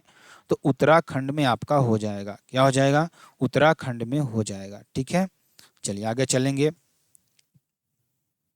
आगे देखिए, मिलम ग्लेशियर उत्तराखंड के पिथौरागढ़ जिले की मुनस्यारी तहसील में स्थित है। यह कुमाऊं हिमालय का सबसे बड़ा ग्लेशियर है, ठीक है। मरुस्थल और शुष्क क्षेत्र की बात करेंगे। भारत का थार मरुस्थल विश्व का सबसे घनी आबादी वाला मरुस्थल है जिसकी जनसंख्या घनत्व कितना है? ध्यान दीजिएगा, कितना है? 83 व्यक्ति प्रति किलोमीटर स्क्वायर आपका हो जाएगा। 83 व्यक्ति प्रति किलोमीटर स्क्वायर, ठीक है। चलिए आगे चलते हैं। थार रेगिस्तान दुनिया का सबसे व्यापक रूप से घनी आबादी वाला रेगिस्तान है जिसका जनसंख्या घनत्व 83 व्यक्ति प्रति वर्ग किलोमीटर आपका हो जाएगा। वन की बात करेंगे। वन देखिए, वन देखिए यहाँ पे देखिए, भिंगल, भिंगल इसका आंसर होगा। भिंगल वृक्ष की पत्तियां जानवरों के चारे के रूप में प्रयुक्त की जाती हैं। इसका रेशा रस्सी बनाने के लिए प्रयुक्त होता है और इसकी लकड़ी का ऊष्मीय मान अधिक होने कारण इसका प्रयोग जलौनी लकड़ी के रूप में भी किया जाता है। देखिए, भिंगल वृक्ष की पत्तियां जानवरों के चारे के रूप में प्रयुक्त की जाती हैं। इसका रेशा रस्सी बनाने के लिए प्रयुक्त होता है और इसकी लकड़ी का ऊष्मीय मान अधिक होने के कारण इसका प्रयोग जलौनी लकड़ी के रूप में किया जाता है। उत्तराखंड के पहाड़ी इलाकों में पाया जाने वाला भिंगल एक औषधीय पेड़ है। इसे स्थानीय भाषा में भिकुआ भी कहते हैं। इसका वनस्पतिक नाम ग्रेविया ऑप्टिवा है। पहाड़ का वंडर ट्री कहा जाने वाला भिंगल का पेड़ काफ़ी फायदेमंद है। इसके पेड़ की पत्तियां ग्रीष्मकाल में भी हरी रहती हैं जो जानवरों के लिए चारों का काम करती हैं, ठीक है ना। निम्न में से कौन सा उत्तराखंड का सबसे बड़ा बुग्याल है? तो कौन सा हो जाएगा? वेदनी। क्या हो जाएगा? वेदनी हो जाएगा। तो बुग्याल चारागाह भूमि या घास के मैदान है जो टिम्बर लाइन एवं हिमरेखा के बीच उगते हैं। हरे मखमली घास के मैदान होते हैं। यहाँ की मिट्टी में सर्वाधिक नमी पाई जाती है। चमोली जिले का बेदनी बुग्याल एशिया का सबसे बड़ा घास का मैदान है। उत्तराखंड के अन्य बुग्याल की बात करें, गुरसो, औली, हर की दून, कोशानी, कुछ, कल्याणी, चोपता घाटी और पंवाली कांठा आपका हो जाएगा। ठीक है, ये आप कर दीजिएगा। खनिज संसाधन की बात करेंगे तो निम्नलिखित में से किसे भूरा यानी ब्राउन कोयला भी कहा जाता है? तो किसको कहा जाता है? लिग्नाइट को कहा जाता है। किसको? लिग्नाइट को कहा जाता है। लिग्नाइट को भूरा कोयला भी कहा जाता है। इसमें कार्बन की मात्रा लगभग 25 से 35% होती है। कोयला को 4 प्रमुख प्रकारों यानी एंथ्रेसाइट, बिटुमिनस, लिग्नाइट तथा पीट्स में विभाजित किया गया है, जिसमें सर्वोच्च प्रकार का कोयला एंथ्रेसाइट है। भारत में छत्तीसगढ़, उड़ीसा, झारखंड व मध्य प्रदेश अग्रणी कोयला के उत्पादक राज्य हैं। ठीक है, ये आपका हो जाएगा। चलिए आगे चलते हैं। राजस्थान की जालौर जिले में किस प्रकार का ग्रेनाइट पाया जाता है? तो रोजी पिंक यानी गुलाबी ग्रेनाइट पाया जाता है। ठीक है ना, कौन सा? गुलाबी। राजस्थान के जालौर जिले में रोजी पिंक ग्रेनाइट पाया जाता है। यह भारत में उपलब्ध सबसे सस्ते ग्रेनाइट में से एक है और इसका प्रयोग फर्श और काउंटर बनाने के लिए बहुतायत मात्रा में किया जाता है। इससे तुर्की और यूरोप जैसे देशों को निर्यात भी किया जाता है। टाइम जोन की बात करेंगे, निम्नलिखित में से कौन सी संस्था भारत की समय संरक्षक है, अर्थात यह भारत की समय प्रणाली की निगरानी करती है? तो CSIR-NPL नेशनल फिजिकल लेबोरेटरी आपका हो जाएगा। क्या हो जाएगा? National physical laboratory. ठीक है ना। CSIR-NPL संस्था भारत की समय संरक्षक अर्थात यह भारत की समय प्रणाली की निगरानी करती है। CSIR-NPL भारतीय मानक समय रेखा को बनाए रखते हैं। जनसांख्यिकी परिवर्तन का प्रवास की बात करेंगे। 2011 की जनगणना के अनुसार उत्तर प्रदेश का जनसंख्या घनत्व कितना है? कितना है? 829 व्यक्ति प्रति वर्ग किलोमीटर। ठीक, कितना है? 829 व्यक्ति प्रति वर्ग किलोमीटर। वर्ष 2011 की जनगणना के अनुसार उत्तर प्रदेश का जनसंख्या घनत्व 829 व्यक्ति प्रति वर्ग किलोमीटर है, जो कि राष्ट्रीय औसत 382 व्यक्ति प्रति वर्ग किलोमीटर से अधिक है। ठीक है ना। चलिए आगे चलेंगे। योजना आयोग का पंचवर्षीय योजनाएं। ठीक है ना। निम्नलिखित में से कौन सा श्रम अर्थशास्त्र अनुसंधान के लिए नीति आयोग के तहत एक स्वायत्त संस्थान है? कौन सा हो जाएगा? NILERD। कौन सा हो जाएगा? NILERD। राष्ट्रीय श्रम अर्थशास्त्र अनुसंधान एवं विकास संस्थान भारत सरकार के नीति आयोग के अंतर्गत एक स्वायत्त संस्थान है, जो श्रम अर्थशास्त्र, मानव संसाधन नियोजन और विकास के अनुसंधान पर केंद्रित है। इसकी स्थापना 1962 में institute of applied man power research के रूप में की गई थी और 2014 में इसका नाम बदलकर NILERD कर दिया गया है। ठीक है ना। चलिए, 5वीं योजना का अंतिम मसौदा तेल की कीमतों में बढ़ोतरी और गेहूं के थोक व्यापार पर सरकारी नियंत्रण की विफलता के कारण बढ़ती मुद्रास्फीति से उत्पन्न आर्थिक संकट की पृष्ठभूमि में, ध्यान दीजिएगा, DP धर द्वारा तैयार और लॉन्च किया गया था। ठीक है ना। किसके द्वारा? DP धर द्वारा। तो भारत की 5वीं पंचवर्षीय योजना 1974 से 1979 का अंतिम मसौदा बढ़ती मुद्रास्फीति से उत्पन्न आर्थिक संकट की पृष्ठभूमि में तैयार किया गया था, जो मुख्य रूप से 1973 में तेल की कीमतों में बढ़ोतरी और गेहूं के थोक व्यापार को नियंत्रित करने के सरकार के असफल प्रयास के कारण था। योजना का अंतिम मसौदा DP धर, दुर्गा प्रसाद धर के मार्गदर्शन में तैयार और शुरू किया गया था, जो उस समय योजना आयोग के उपाध्यक्ष थे। ठीक है। पंचवर्षीय योजना के किस संस्करण का उद्देश्य खाद्यान्न उत्पादन में तेजी लाना, रोजगार के अवसर बढ़ाना और खाद्य कार्य और उत्पादकता पर ध्यान केंद्रित करते हुए उत्पादकता बढ़ाना और उस पर बहुत सफल रहा? तो क्या हुआ इसमें? 7वीं पंचवर्षीय योजना हो जाएगा। भारत में 7वीं पंचवर्षीय योजना 1985 से 90 का उद्देश्य खाद्यान्न उत्पादन में तेजी लाना, रोजगार के अवसर बढ़ाना और खाद्य कार्य और उत्पादकता पर ध्यान केंद्रित करते हुए उत्पादकता को बढ़ाना था। यह योजना सफल रही और अपने निर्धारित लक्ष्य 5% से अधिक 6% की वृद्धि दर प्राप्त की है। ठीक है ना। चलिए आगे चलेंगे, आगे देखेंगे। नीचे 2 वक्तव्य दिए गए हैं, 2 कथन A और दूसरे परिणाम R कहा गया है। नीचे दिए गए कूट की मदद से उत्तर दीजिए। द्वितीय पंचवर्षीय योजना में औद्योगिकीकरण को महत्व दिया गया। परिणाम, सार्वजनिक क्षेत्रों में 3 स्टील उद्योग स्थापित किए गए और निजी क्षेत्र में आधुनिकीकरण किया गया। ठीक है, और ध्यान दीजिएगा यहाँ पर क्या हो जाएगा, ए और आर दोनों सही और आर ए सही की व्याख्या करता है। कथन है, द्वितीय पंचवर्षीय योजना 1956 से 61 में औद्योगिकीकरण का विशेष बल दिया गया। यह योजना पीसी महालनोबिस के मॉडल पर आधारित थी, जिसका मुख्य उद्देश्य भारी उद्योग की स्थापना करना था।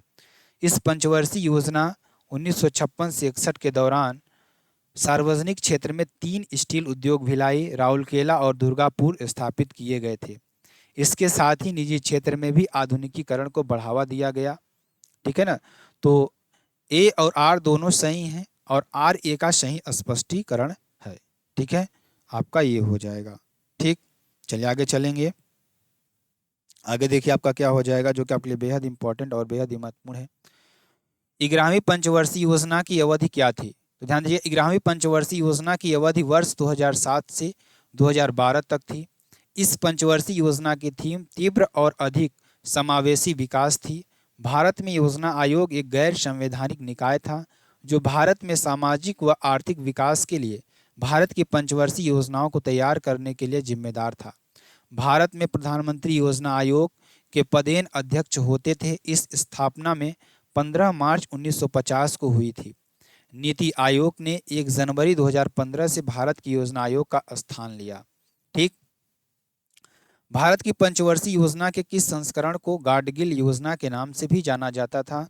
तो तीसरी पंचवर्षीय योजना को जाना जाता था। भारत की तीसरी पंचवर्षीय योजना को गाडगिल योजना के नाम से जाना जाता है। इस पंचवर्षीय योजना के अन्य क्षेत्र के साथ साथ भारत में रक्षा क्षेत्र भी अपना मुख्य ध्यान केंद्रित किया। ठीक है ना, चलिए। मिश्रित अर्थव्यवस्था का विकास, निजी एवं सार्वजनिक क्षेत्र। निम्नलिखित सूची ए और तथा सूची बी में मिलान कीजिए। प्रतिधारित आय, अंतर्राष्ट्रीय पूंजी व्यापार। देखिए इसको आप मिलाना है आपको, ठीक है ना, इसको आपको मिलाना है, ध्यान दीजिएगा। देखिए प्रतिधारित आय क्या होती है? प्रतिधारित आय आपकी क्या होती है? स्व वित्त पोषण होती है। क्या होती है? स्व वित्त पोषण होती है। कॉमर्शियल पेपर क्या होता है? ध्यान दीजिएगा, तो कॉमर्शियल पेपर आपका क्या होता है?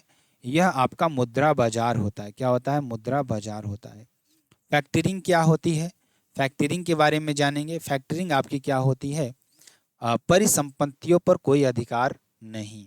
ठीक, भारतीय डिपॉजिटरी रसीदें क्या होती है? अंतर्राष्ट्रीय पूंजी व्यापार। ठीक, चलिए।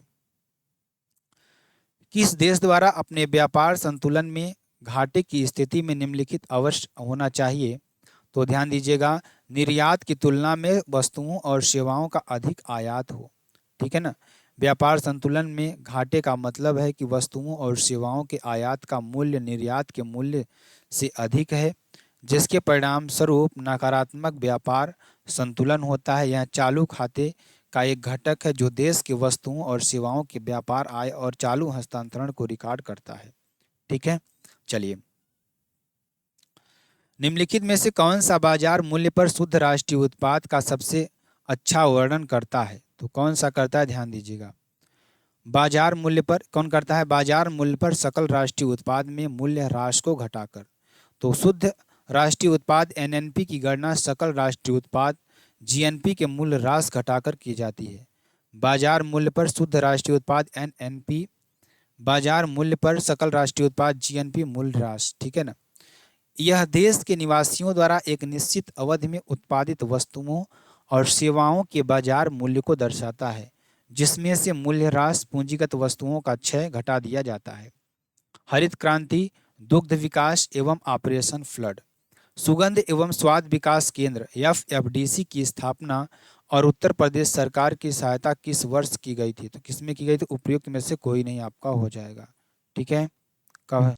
तो चलिए आगे चलते हैं। आगे देखिए, तो सुगंध एवं स्वाद विकास केंद्र की स्थापना 1991 में यूएनडीपी यानी कि यूएनआईडीपीओ और उत्तर प्रदेश सरकार की सहायता से की गई थी। निम्नलिखित में से सही सुमेलित युग्म का चयन कीजिए। नीली क्रांति मत्स्य उत्पादन, श्वेत क्रांति डेयरी एवं दुग्ध उत्पादन, पीली क्रांति तिलहन उत्पादन और लाल क्रांति उर्वरक उत्पादन आपका हो जाएगा। ठीक है, तो क्या हो जाएगा? उर्वरक उत्पादन हो जाएगा। ठीक है, चलिए। इसमें कौन सा हो जाएगा? ध्यान दीजिएगा, नीली क्रांति मत्स्य उत्पादन, श्वेत क्रांति डेयरी दुग्ध उत्पादन, पीली क्रांति तिलहन उत्पादन और लाल क्रांति मांस और टमाटर उत्पादन, भूरी क्रांति उर्वरक और खाद्य उत्पादन आपका हो जाएगा। हरित क्रांति के दौरान सरकार द्वारा स्थापित अनुसंधान संस्थानों ने क्या भूमिका निभाई? तो उन्होंने ग्रीन हाउसों के लिए HYV बीज विकसित किए। क्या किए? HYV बीज विकसित किए। देखिए, भारतीय कृषि अनुसंधान संस्थान IARI और अंतर्राष्ट्रीय चावल अनुसंधान संस्थान IRRI जैसे सरकारी अनुसंधान संस्थानों ने उच्च उपज देने वाली किस्म HYV के बीज विकसित करके हरित क्रांति के दौरान महत्वपूर्ण भूमिका निभाई। इन बीजों को फसल उत्पादकता में उल्लेखनीय वृद्धि के लिए डिजाइन किया था, विशेष रूप से गेहूं और चावल जैसी प्रमुख फसलों के लिए जो खाद्यान्न की कमी को दूर करने के लिए महत्वपूर्ण थे। ठीक है, चलिए। स्वर्ण क्रांति भारत में निम्नलिखित में से किस कृषि के क्षेत्र में विकास के लिए जिम्मेदार है? तो बागवानी आपका हो जाए, क्या हो जाएगा? बागवानी हो जाएगा। वर्ष 1991 में 2003 के बीच की अवधि को भारत में स्वर्ण क्रांति की अवधि के रूप में जाना जाता है। स्वर्ण क्रांति शहद और बागवानी से संबंधित है। तिलहन उत्पादन का संबंध पीली क्रांति से आपका हो जाएगा। हरित क्रांति के संदर्भ में HYV बीज क्या है? जिन्हें चमत्कारी बीज भी कहा जाता है। तो क्या हो जाएगा? ध्यान दीजिएगा, उच्च उपज वाली किस्म, हाई यील्ड वैरायटी। ठीक है, तो हरित क्रांति के संदर्भ में HYV के तात्पर्य हाई यील्ड वैरायटी अर्थात उच्च उपज वाली किस्म से है। इसे चमत्कारी बीज भी कहा जाता है। हरित क्रांति को 1960 के दशक में नॉर्मन बोरलॉग द्वारा शुरू किया गया था, जिसे विश्व में हरित क्रांति के जनक के रूप में जाना जाता है। भारत में हरित क्रांति का नेतृत्व MS स्वामीनाथन द्वारा किया गया था। ठीक है ना। भारत की दुग्ध क्रांति के चरण 1970 से 1980 को विद्युत कार्यक्रम के माध्यम से निम्नलिखित में से किसके द्वारा उपहार में दिए गए स्किम्ड दूध पाउडर और मक्खन तेल की बिक्री पर वित्त पोषित किया गया था? तो किसको? उपयुक्त यानी गाडगिल अध्ययन समूह। किसको? गाडगिल अध्ययन समूह।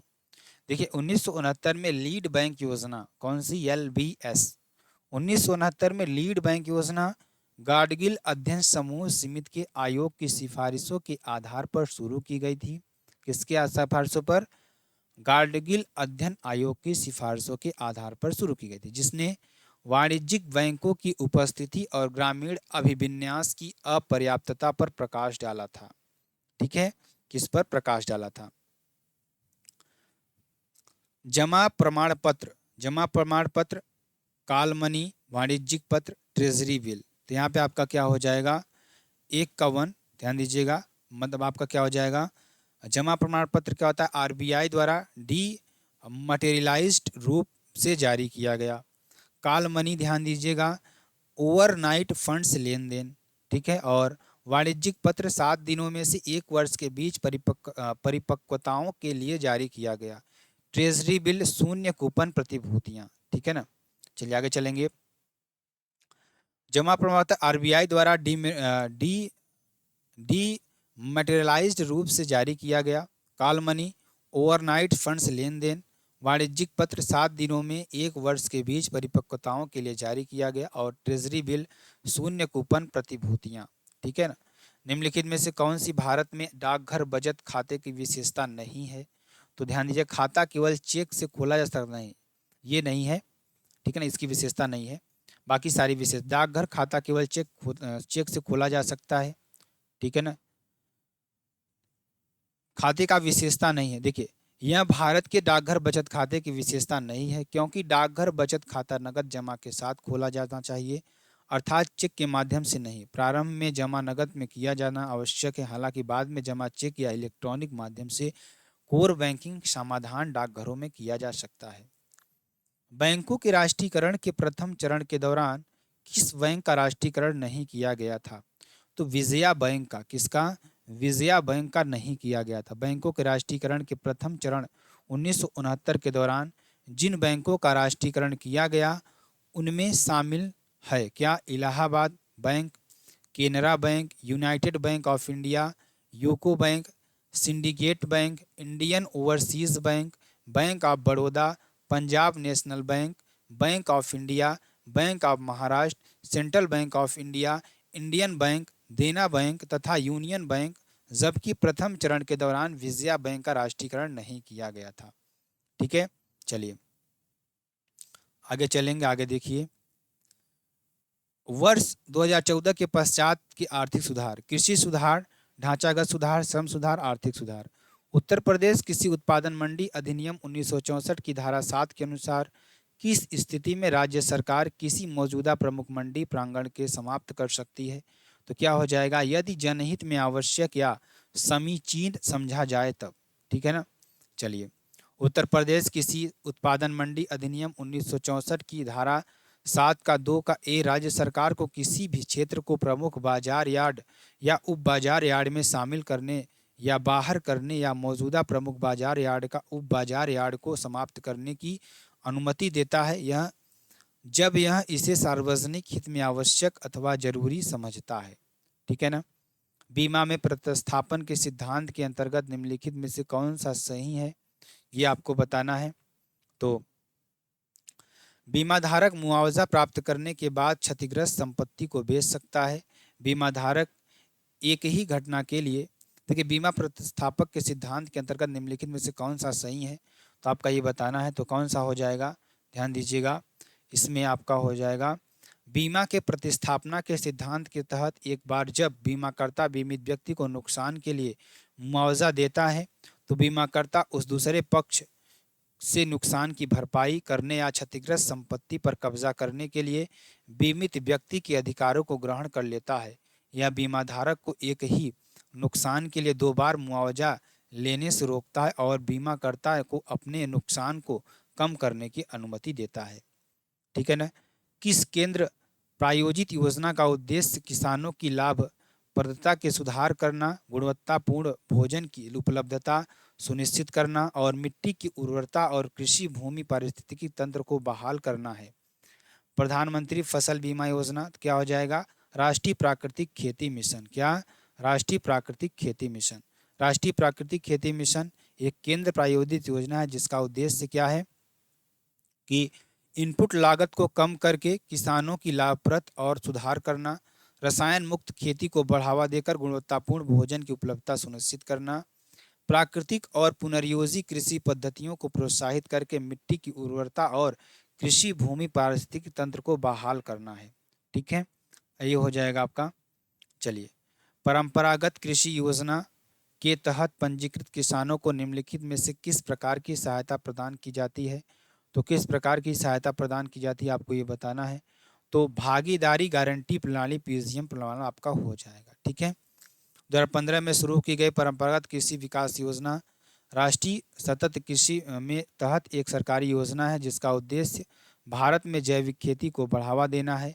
यह पंजीकृत किसानों को विभिन्न प्रकार की सहायता प्रदान करती है जिसके टिकाऊ और पर्यावरण के अनुकूल प्रथाओं पर ध्यान केंद्रित किया जाता है। सहायता के प्रमुख रूपों में शामिल है 3 वर्षों के प्रति हेक्टेयर 50,000 की वित्तीय सहायता, भागीदारी गारंटी प्रणाली प्रमाणन के लिए सामर्थ्य समूह निर्माण, क्षमता निर्माण और जैविक उत्पादों को विपणन के लिए सहायता है। ठीक है ना। जैविक खरीद, कटाई और स्थानीय बाजारों में उपज के परिवहन के लिए समर्थन। ठीक है, चलिए। उत्तर प्रदेश कृषि उत्पादन मंडी अध्यादेश 2020 के तहत मंडियों के उपयोग को प्रोत्साहित करने के लिए निम्नलिखित में से क्या लागू किया गया था? तो इलेक्ट्रॉनिक ट्रेडिंग प्लेटफॉर्म के लिए प्रावधान किया गया था। अब देखिए, उत्तर प्रदेश कृषि उत्पादक मंडी अध्यादेश 2020 में राज्य में मौजूदा एपीएमसी अधिनियम में कई बदलाव पेश किए गए जिसमें एक महत्वपूर्ण बदलाव इलेक्ट्रॉनिक ट्रेडिंग प्लेटफॉर्म का प्रावधान था। इस संशोधन का उद्देश्य कृषि विपणन को आधुनिक बनाना और मंडियों के भीतर ऑनलाइन व्यापार को सुविधाजनक बनाना है। ठीक, उत्तर प्रदेश कृषि उत्पादन मंडी अधिनियम 1964 के संबंध में निम्नलिखित अनुभागों को उनकी संबंधित निधियों में सम्मिलित कीजिए। तो क्या हो जाएगा आपका, ए नंबर हो जाएगा। मतलब ध्यान दीजिएगा, 26 पीपीपी क्या हो जाएगा, केंद्रीय मंडी निधि। क्या हो जाएगा, केंद्रीय मंडी निधि।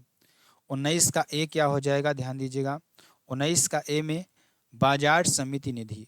26 की पी की बात करेंगे, बोर्ड निधि आपका हो जाएगा। ठीक है, आपका ये हो जाएगा जो कि आपके लिए बेहद इंपॉर्टेंट है। तो चलिए आगे चलते हैं। आगे देखिए आपका क्या हो जाएगा, 19 का बी क्या हो जाएगा, मंडी विकास निधि मार्केट आपका हो जाएगा। ठीक है, उत्तर प्रदेश के कृषि उत्पादन मंडी अधिनियम 1964 के संबंध में निम्नलिखित अनुभागों एवं संबंधित निधियों क्या हो जाएगा, संबंधित निधियों का संयुक्त सम्मेलन आपका ये हो जाएगा।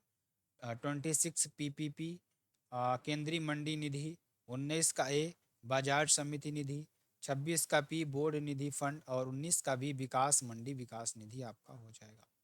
ठीक, चलिए आगे चलते हैं। समान पारिश्रमिक अधिनियम 1976 के किस अध्याय में पुरुष और महिला श्रमिकों को समान दरों पर पारिश्रमिक का भुगतान और अन्य मामले शामिल हैं? तो क्या हो जाएगा, अध्याय 2 आपका हो जाएगा। क्या हो जाएगा, अध्याय 2 आपका हो जाएगा। समान पारिश्रमिक अधिनियम 1976 के अध्याय 2 में पुरुष और महिला को समान दरों पर पारिश्रमिक का भुगतान और अन्य मामले शामिल हैं। ठीक है, चलिए निम्नलिखित में से कौन भारतीय आर्थिक नियोजन के जनक थे? तो कौन हो जाएंगे, ध्यान दीजिएगा, एम विश्वेश्वरैया आपके हो जाएंगे। क्या हो जाएंगे, एन विश्वेश्वरैया आपके हो जाएंगे। भारतीय आर्थिक नियोजन के जनक सर एम विश्वेश्वरैया को माना जाता है। ठीक है, निम्नलिखित कथनों पर विचार करें। मृदा स्वास्थ्य कार्ड योजना का उद्देश्य सिंचाई के तहत कृषि क्षेत्र का विस्तार करना है। मृदा स्वास्थ्य कार्ड योजना का उद्देश्य कृषि भूमि पर उर्वरकों को अत्यधिक उपयोग को रोकना है। तो क्या हो जाएगा इसमें, 1 और 2 दोनों सही हैं। ठीक है, तो कथन मृदा स्वास्थ्य कार्ड योजना 2015 का मुख्य उद्देश्य किसानों की उनकी मिट्टी के स्वास्थ्य के बारे में जानकारी प्रदान करना है ताकि वे उचित उर्वरकों का उपयोग कर सकें और अपनी फसल की पैदावार को बढ़ा सकें, न कि सिंचाई के तहत कृषि का विस्तार करना है। कथन 2, मृदा स्वास्थ्य कार्ड योजना 2015 का उद्देश्य कृषि भूमि पर उर्वरक के अत्यधिक उपयोग को रोकना है। अतः जब किसानों को उनकी मिट्टी के स्वास्थ्य के बारे में पता होता है तो वे आवश्यकताओं के अनुरूप ही उर्वरक का उपयोग करते हैं। ठीक है ना, कथन 1 गलत है और कथन 2 सही है। ठीक है ना, यहाँ पे देखेंगे आप, अगर देखा जाए तो केवल 2 सही है। यहाँ पे ऑप्शन थोड़ा गलत टिक हो गया था। ठीक, इसको हटा लीजिए आप लोग। चलिए आगे चलते हैं। बीमा विनियामक एवं विकास प्राधिकरण का मुख्यालय कहाँ स्थित है, आपको ये बताना है। तो हैदराबाद में स्थित है। कहाँ स्थित है, हैदराबाद में स्थित है। ठीक है ना, तो बीमा विनियामक एवं विकास प्राधिकरण IRDA का मुख्यालय हैदराबाद तेलंगाना में है। यह वर्ष 2001 में दिल्ली से स्थानांतरित हुआ था। IRDA की स्थापना 2000 में हुई थी। ठीक है ना, ये आपका हो जाएगा। निम्नलिखित में से कौन सा 1991 में नई आर्थिक नीति के तहत संरचनात्मक समायोजन कार्यक्रमों का हिस्सा नहीं था? तो कौन सा नहीं था, आपको ये बताना है। तो भुगतान संतुलन का समायोजन, कौन सा, भुगतान संतुलन का समायोजन। तो 1991 में आर्थिक नीति NEP के तहत संरचनात्मक समायोजन कार्यक्रमों का हिस्सा थे। Trade and capital inflow reform, industrial reform, tax reform, fiscal reform, monetary and financial reform और प्राइवेटाइजेशन। ठीक है, जबकि भुगतान संतुलन का समायोजन मैक्रो इकोनॉमिक स्टेबलाइजेशन का हिस्सा था। ठीक है ना, गन्ने के उचित एवं लाभकारी मूल्य FRP को मुख्य मंजूरी देता है। कौन देता है, आर्थिक मामलों की कैबिनेट समिति देती है। कौन देती है, आर्थिक मामलों की कैबिनेट समिति देती है। ठीक है, तो गन्ने के उचित एवं लाभकारी मूल्य FRP को मंजूरी कृषि लागत एवं मूल्य आयोग की सिफारिश पर आर्थिक मामलों की कैबिनेट समिति द्वारा प्रदान की जाती है। ठीक, चलिए आगे चलेंगे। निम्नलिखित में से कौन सा एक भारतीय श्रम कानून और सामाजिक सुरक्षा उपाय है जिसका उद्देश्य काम करने का अधिकार, राइट टू वर्क की गारंटी देना है? तो कौन सा हो जाएगा, बी नंबर हो जाएगा, महात्मा गांधी राष्ट्रीय ग्रामीण रोजगार गारंटी अधिनियम। ठीक है ना, वेतन और भुगतान अधिनियम 2017। ठीक है, तो महात्मा गांधी राष्ट्रीय ग्रामीण रोजगार गारंटी अधिनियम एक भारतीय श्रम कानून और सामाजिक सुरक्षा उपाय है जिसका उद्देश्य काम करने का अधिकार की गारंटी देना है। संविधान का अनुच्छेद 41 काम करने का अधिकार का प्रावधान करता है जिसे महात्मा गांधी राष्ट्रीय ग्रामीण रोजगार गारंटी अधिनियम 2005 व्यवहार में लाने का प्रयास करता है। ठीक है, चलिए आगे चलेंगे।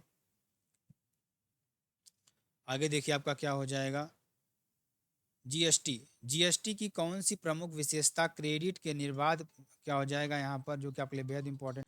तो चलिए आगे चलते हैं। आगे देखिए आपका क्या हो जाएगा, ध्यान दीजिएगा। जीएसटी एक अप्रत्यक्ष कर है।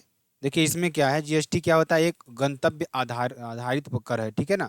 तो जीएसटी एक अप्रत्यक्ष कर है जो निर्माता को उपभोक्ता तक आपूर्ति श्रृंखला के प्रत्येक चरण पर लगाया जाता है।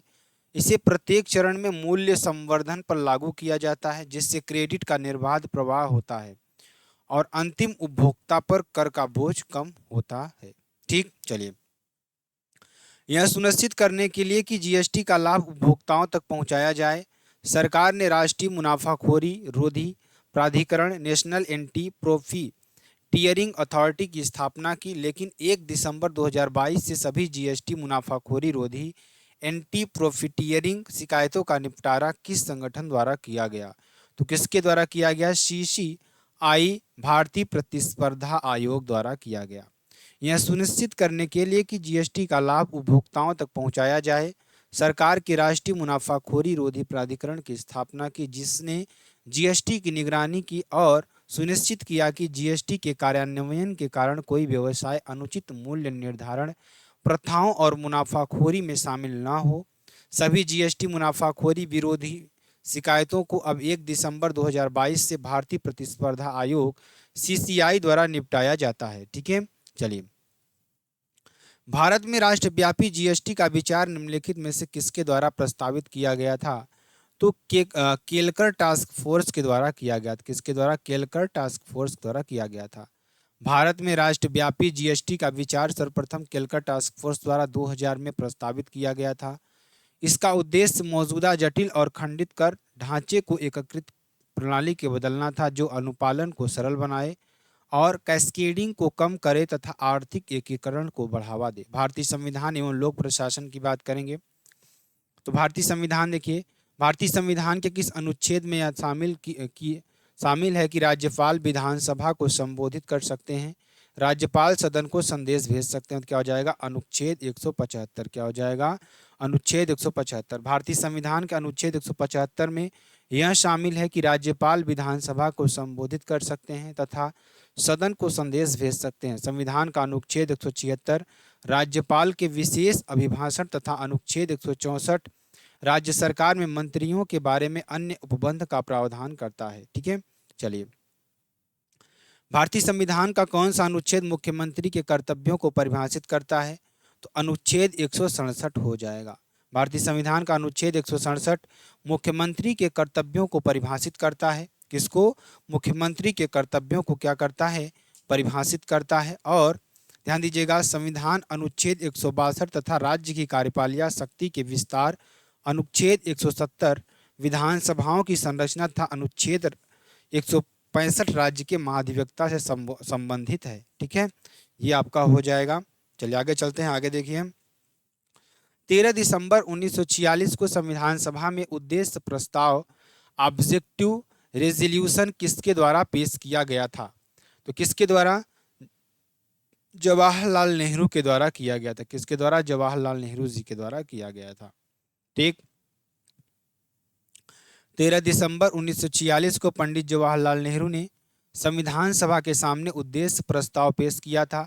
यह एक ऐतिहासिक प्रस्ताव था जिसमें स्वतंत्र भारत के संविधान के मूल आदर्शों की रूपरेखा प्रस्तुत की गई थी और यह ढांचा सुझाया गया था कि जिसके तहत संविधान निर्माण का कार्य आगे बढ़ाना था। ठीक, भारतीय संविधान के किस संशोधन ने लोकसभा और विधानसभाओं में दोनों में एंग्लो इंडियन के नामांकन को समाप्त किया है? तो कौन सा हो जाएगा? ध्यान दीजिएगा, यहाँ पर हो जाएगा 104वां संशोधन अधिनियम 2019। ठीक है, तो भारतीय संविधान के 104वें संशोधन अधिनियम 2019 के द्वारा लोकसभा एवं विधानसभाओं की एंग्लो इंडियन के नामांकन को समाप्त कर दिया गया तथा अनुसूचित जातियों एवं अनुसूचित जनजातियों के आरक्षण को 10 वर्षों के लिए और बढ़ा दिया गया। ठीक है, चलिए। राज्य के नीति निर्धारक सिद्धांत की बात करेंगे। सूची 1 को सूची 2 से सुमेलित कीजिए एवं सूचियों के नीचे दिए गए कोड का उपयोग कर सही उत्तर का चयन कर। अनुच्छेद 39 का ए की बात करेंगे तो इसमें आपका क्या हो जाएगा? समान न्याय और निःशुल्क विधिक सहायता। क्या हो जाएगा? समान न्याय और निःशुल्क विधिक सहायता। आप नीचे देख सकते हैं। 43 क्या हो जाएगा? कर्मकारों के लिए निर्वाह मजदूरी आदि। अनुच्छेद 43 क्या हो जाएगा? कर्मकारों के लिए निर्वाह मजदूरी आदि। अनुच्छेद 21 क्या हो जाएगा, प्राण और दैहिक स्वतंत्रता का संरक्षण। अनुच्छेद 23 मानव के दुर्व्यवहार और बालात श्रम का प्रतिषेध। ठीक। भारतीय संविधान के राज्य के नीति निर्देशक सिद्धांत निम्नलिखित में से किस देश के संविधान से अपनाए गए हैं? तो आपका क्या हो जाएगा, आयरलैंड हो जाएगा। क्या हो जाएगा, आयरलैंड आपका हो जाएगा। ठीक है। भारतीय संविधान में राज्य के नीति निर्देशक सिद्धांत को आयरलैंड के संविधान से अपनाया गया है। सशक्त केंद्र की अवधारणा कनाडा के संविधान से तथा मूल अधिकार का प्रावधान अमेरिका के संविधान से लिया गया है। ठीक है ना।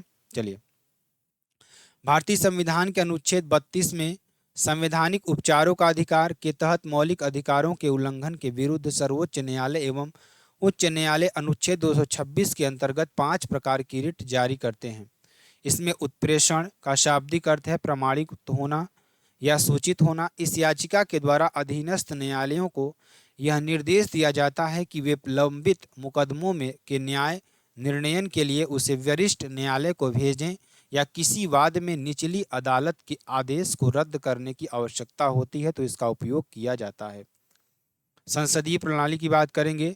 संसद और उसके सदस्यों की शक्तियां, विशेषाधिकार और उन्मुक्तियां भारतीय संविधान के किस अनुच्छेद के अंतर्गत प्रदान की गई हैं? तो अनुच्छेद 105 के अंतर्गत प्रदान की गई हैं। ठीक है। तो भारतीय संविधान के अनुच्छेद 105 के तहत संसद और उसके सदस्यों की शक्तियां, विशेषाधिकार और उन्मुक्तियां प्रदान की गई है। ठीक है ना। चलिए, ये आप देख लीजिएगा। चलिए हम यहाँ चलते हैं, थोड़ा मौलिक अधिकार से चलते हैं। ठीक है। देखिए, ये थोड़ा गड़बड़ हो गया है इसमें। नहीं, ये नीचे वाला हमने देख लिया, नीचे से आएगा ये। ठीक है, इसको अभी मत देखिएगा। ठीक। चलिए, यहाँ से देखेंगे मौलिक अधिकार। मौलिक अधिकार एवं कर्तव्य। मौलिक कर्तव्य भारतीय संविधान के निम्नलिखित में से किस अनुच्छेद में सूचीबद्ध है? तो अनुच्छेद 51 के ए में सूचीबद्ध है। भारतीय संविधान के 42वें संविधान संशोधन अधिनियम 1976 के द्वारा भारतीय संविधान में भाग 4A और अनुच्छेद 51A जोड़ा गया था। भारतीय संविधान में मौलिक कर्तव्यों को भारतीय संविधान के अनुच्छेद 51A में रखा गया है। भारतीय संविधान के अनुसार अनुच्छेद 25 से 28 निम्नलिखित में से किस अधिकार से संबंधित है? तो ये संबंधित धार्मिक स्वतंत्रता का अधिकार। किससे? धार्मिक स्वतंत्रता का अधिकार। भारतीय संविधान के अनुसार अनुच्छेद 25 से 28 धार्मिक स्वतंत्रता के अधिकार से संबंधित है। अनुच्छेद 25 क्या है, ध्यान दीजिएगा। अंतःकरण और धर्म के अबाध रूप से मानने, आचरण और प्रचार करने की स्वतंत्रता। ठीक है। अनुच्छेद 26 क्या है? धार्मिक कार्यों के प्रबंध की स्वतंत्रता। ठीक है ना। किस अनुच्छेद के तहत आपातकाल के दौरान मौलिक अधिकारों को भी निलंबित किया जा सकता है? तो किसके अनुसार? अनुच्छेद 359 के अनुसार किया गया है। ठीक है ना। संविधान के अनुच्छेद 359 के तहत आपातकाल के दौरान मौलिक अधिकारों को भी निलंबित किया जा सकता है। अनुच्छेद 356 राज्यों में संवैधानिक तंत्र के विफल हो जाने की इस दशा में राष्ट्रपति शासन का उपबंध करता है। अनुच्छेद 344 राजभाषा के संबंध में आयोग और संसद की समिति था। अनुच्छेद 345 राज्य की राजभाषा से संबंधित है। ठीक है। चलिए, भारतीय संविधान में किस याचिका का अर्थ है सूचित होना या प्रमाणित होना? ठीक है। तो किसका अर्थ है आपको ये बताना। ये देखिए ऊपर मैंने बताया ना, ये आपका इसी का था, ये वाला। ठीक है ना। तो भारतीय संविधान का अनुच्छेद 32 में संवैधानिक उपचारों का अधिकार के तहत मौलिक अधिकार कोई उल्लंघन के विरुद्ध सर्वोच्च न्यायालय एवं उच्च न्यायालय अनुच्छेद 226 के अंतर्गत 5 प्रकार की रिट जारी करते हैं। इसमें उत्प्रेषण का शाब्दिक अर्थ है प्रमाणित होना, सूचित होना। इस याचिका के द्वारा अधीनस्थ न्यायालयों को यह निर्देश दिया जाता है कि वे लंबित मुकदमों के न्याय निर्णयन के लिए उसे वरिष्ठ न्यायालय को भेजे या किसी वाद में निचली अदालत के आदेश को रद्द करने की आवश्यकता होती है तो इसका उपयोग किया जाता है। ठीक है। चलिए, भारतीय संघ के प्रधानमंत्री और अन्य मंत्रियों की नियुक्ति भारत के संविधान के अनुच्छेद 75 के तहत राष्ट्रपति द्वारा की जाती है। संविधान के अनुच्छेद 75 के तहत भारत के प्रधानमंत्री और अन्य मंत्रियों की नियुक्ति भारत के राष्ट्रपति द्वारा की जाती है। एक व्यक्ति जो संसद का सदस्य नहीं है उसे राष्ट्रपति द्वारा अधिकतम कितने महीनों के लिए मंत्री के रूप में नियुक्त किया जा सकता है? तो 6 महीनों के लिए नियुक्त किया जा सकता है। बिना संसद सदस्य बने किसी व्यक्ति को राष्ट्रपति अधिकतम 6 माह के लिए मंत्री नियुक्त कर सकता है। 6 माह बीत जाने पर यदि कोई मंत्री संसद का सदस्य नहीं बन पाता तो उसे अपने पद से त्याग पत्र देना पड़ेगा। ठीक है, चलिए निम्नलिखित में से कौन सी विशेषता, ध्यान दीजिएगा, जो कि आपके लिए बेहद इंपॉर्टेंट है। चलिए अगले क्वेश्चन को पढ़ते हैं। अगला क्वेश्चन देखिए आपके लिए क्या हो जाएगा, ध्यान दीजिएगा। निम्नलिखित में से कौन सी विशेषता राज्यसभा विधान परिषद से अलग करती है? तो महाभियोग की शक्ति अलग करती है। ठीक है, चलिए आगे चलेंगे। महाभियोग की शक्ति राज्यसभा को प्राप्त है, जबकि राज्यों की विधान परिषद को महाभियोग की शक्ति प्रदान नहीं है। यह विशेषता राज्यसभा को राज्यों की विधान परिषद से अलग करती है। ठीक, निम्नलिखित में से कौन सा भारत के राष्ट्रपति के चुनाव के लिए निर्वाचन मंडल का गठन नहीं करता है? तो विधान परिषद के निर्वाचित सदस्य। कौन? विधान परिषद के निर्वाचित सदस्य। भारत के राष्ट्रपति के चुनाव के लिए निर्वाचक मंडल में लोकसभा तथा राज्यसभा के निर्वाचित सदस्यों के साथ साथ राज्यों की विधानसभा में निर्वाचित सदस्यों के तथा संघ शासित प्रदेश और दिल्ली और पुडुचेरी विधानसभा के निर्वाचित सदस्यों को भी शामिल किया जाता है, जबकि राज्यों के विधान परिषद में निर्वाचित सदस्य राष्ट्रपति के निर्वाचक मंडल का भाग नहीं है। तो चलिए इसके आगे हम लोग नेक्स्ट पार्ट में पढ़ेंगे और बहुत अच्छी तरीके से फिर मिलते हैं नेक्स्ट वीडियो में नए टॉपिक के साथ। तब तक के लिए दोस्तों जय हिंद, जय भारत।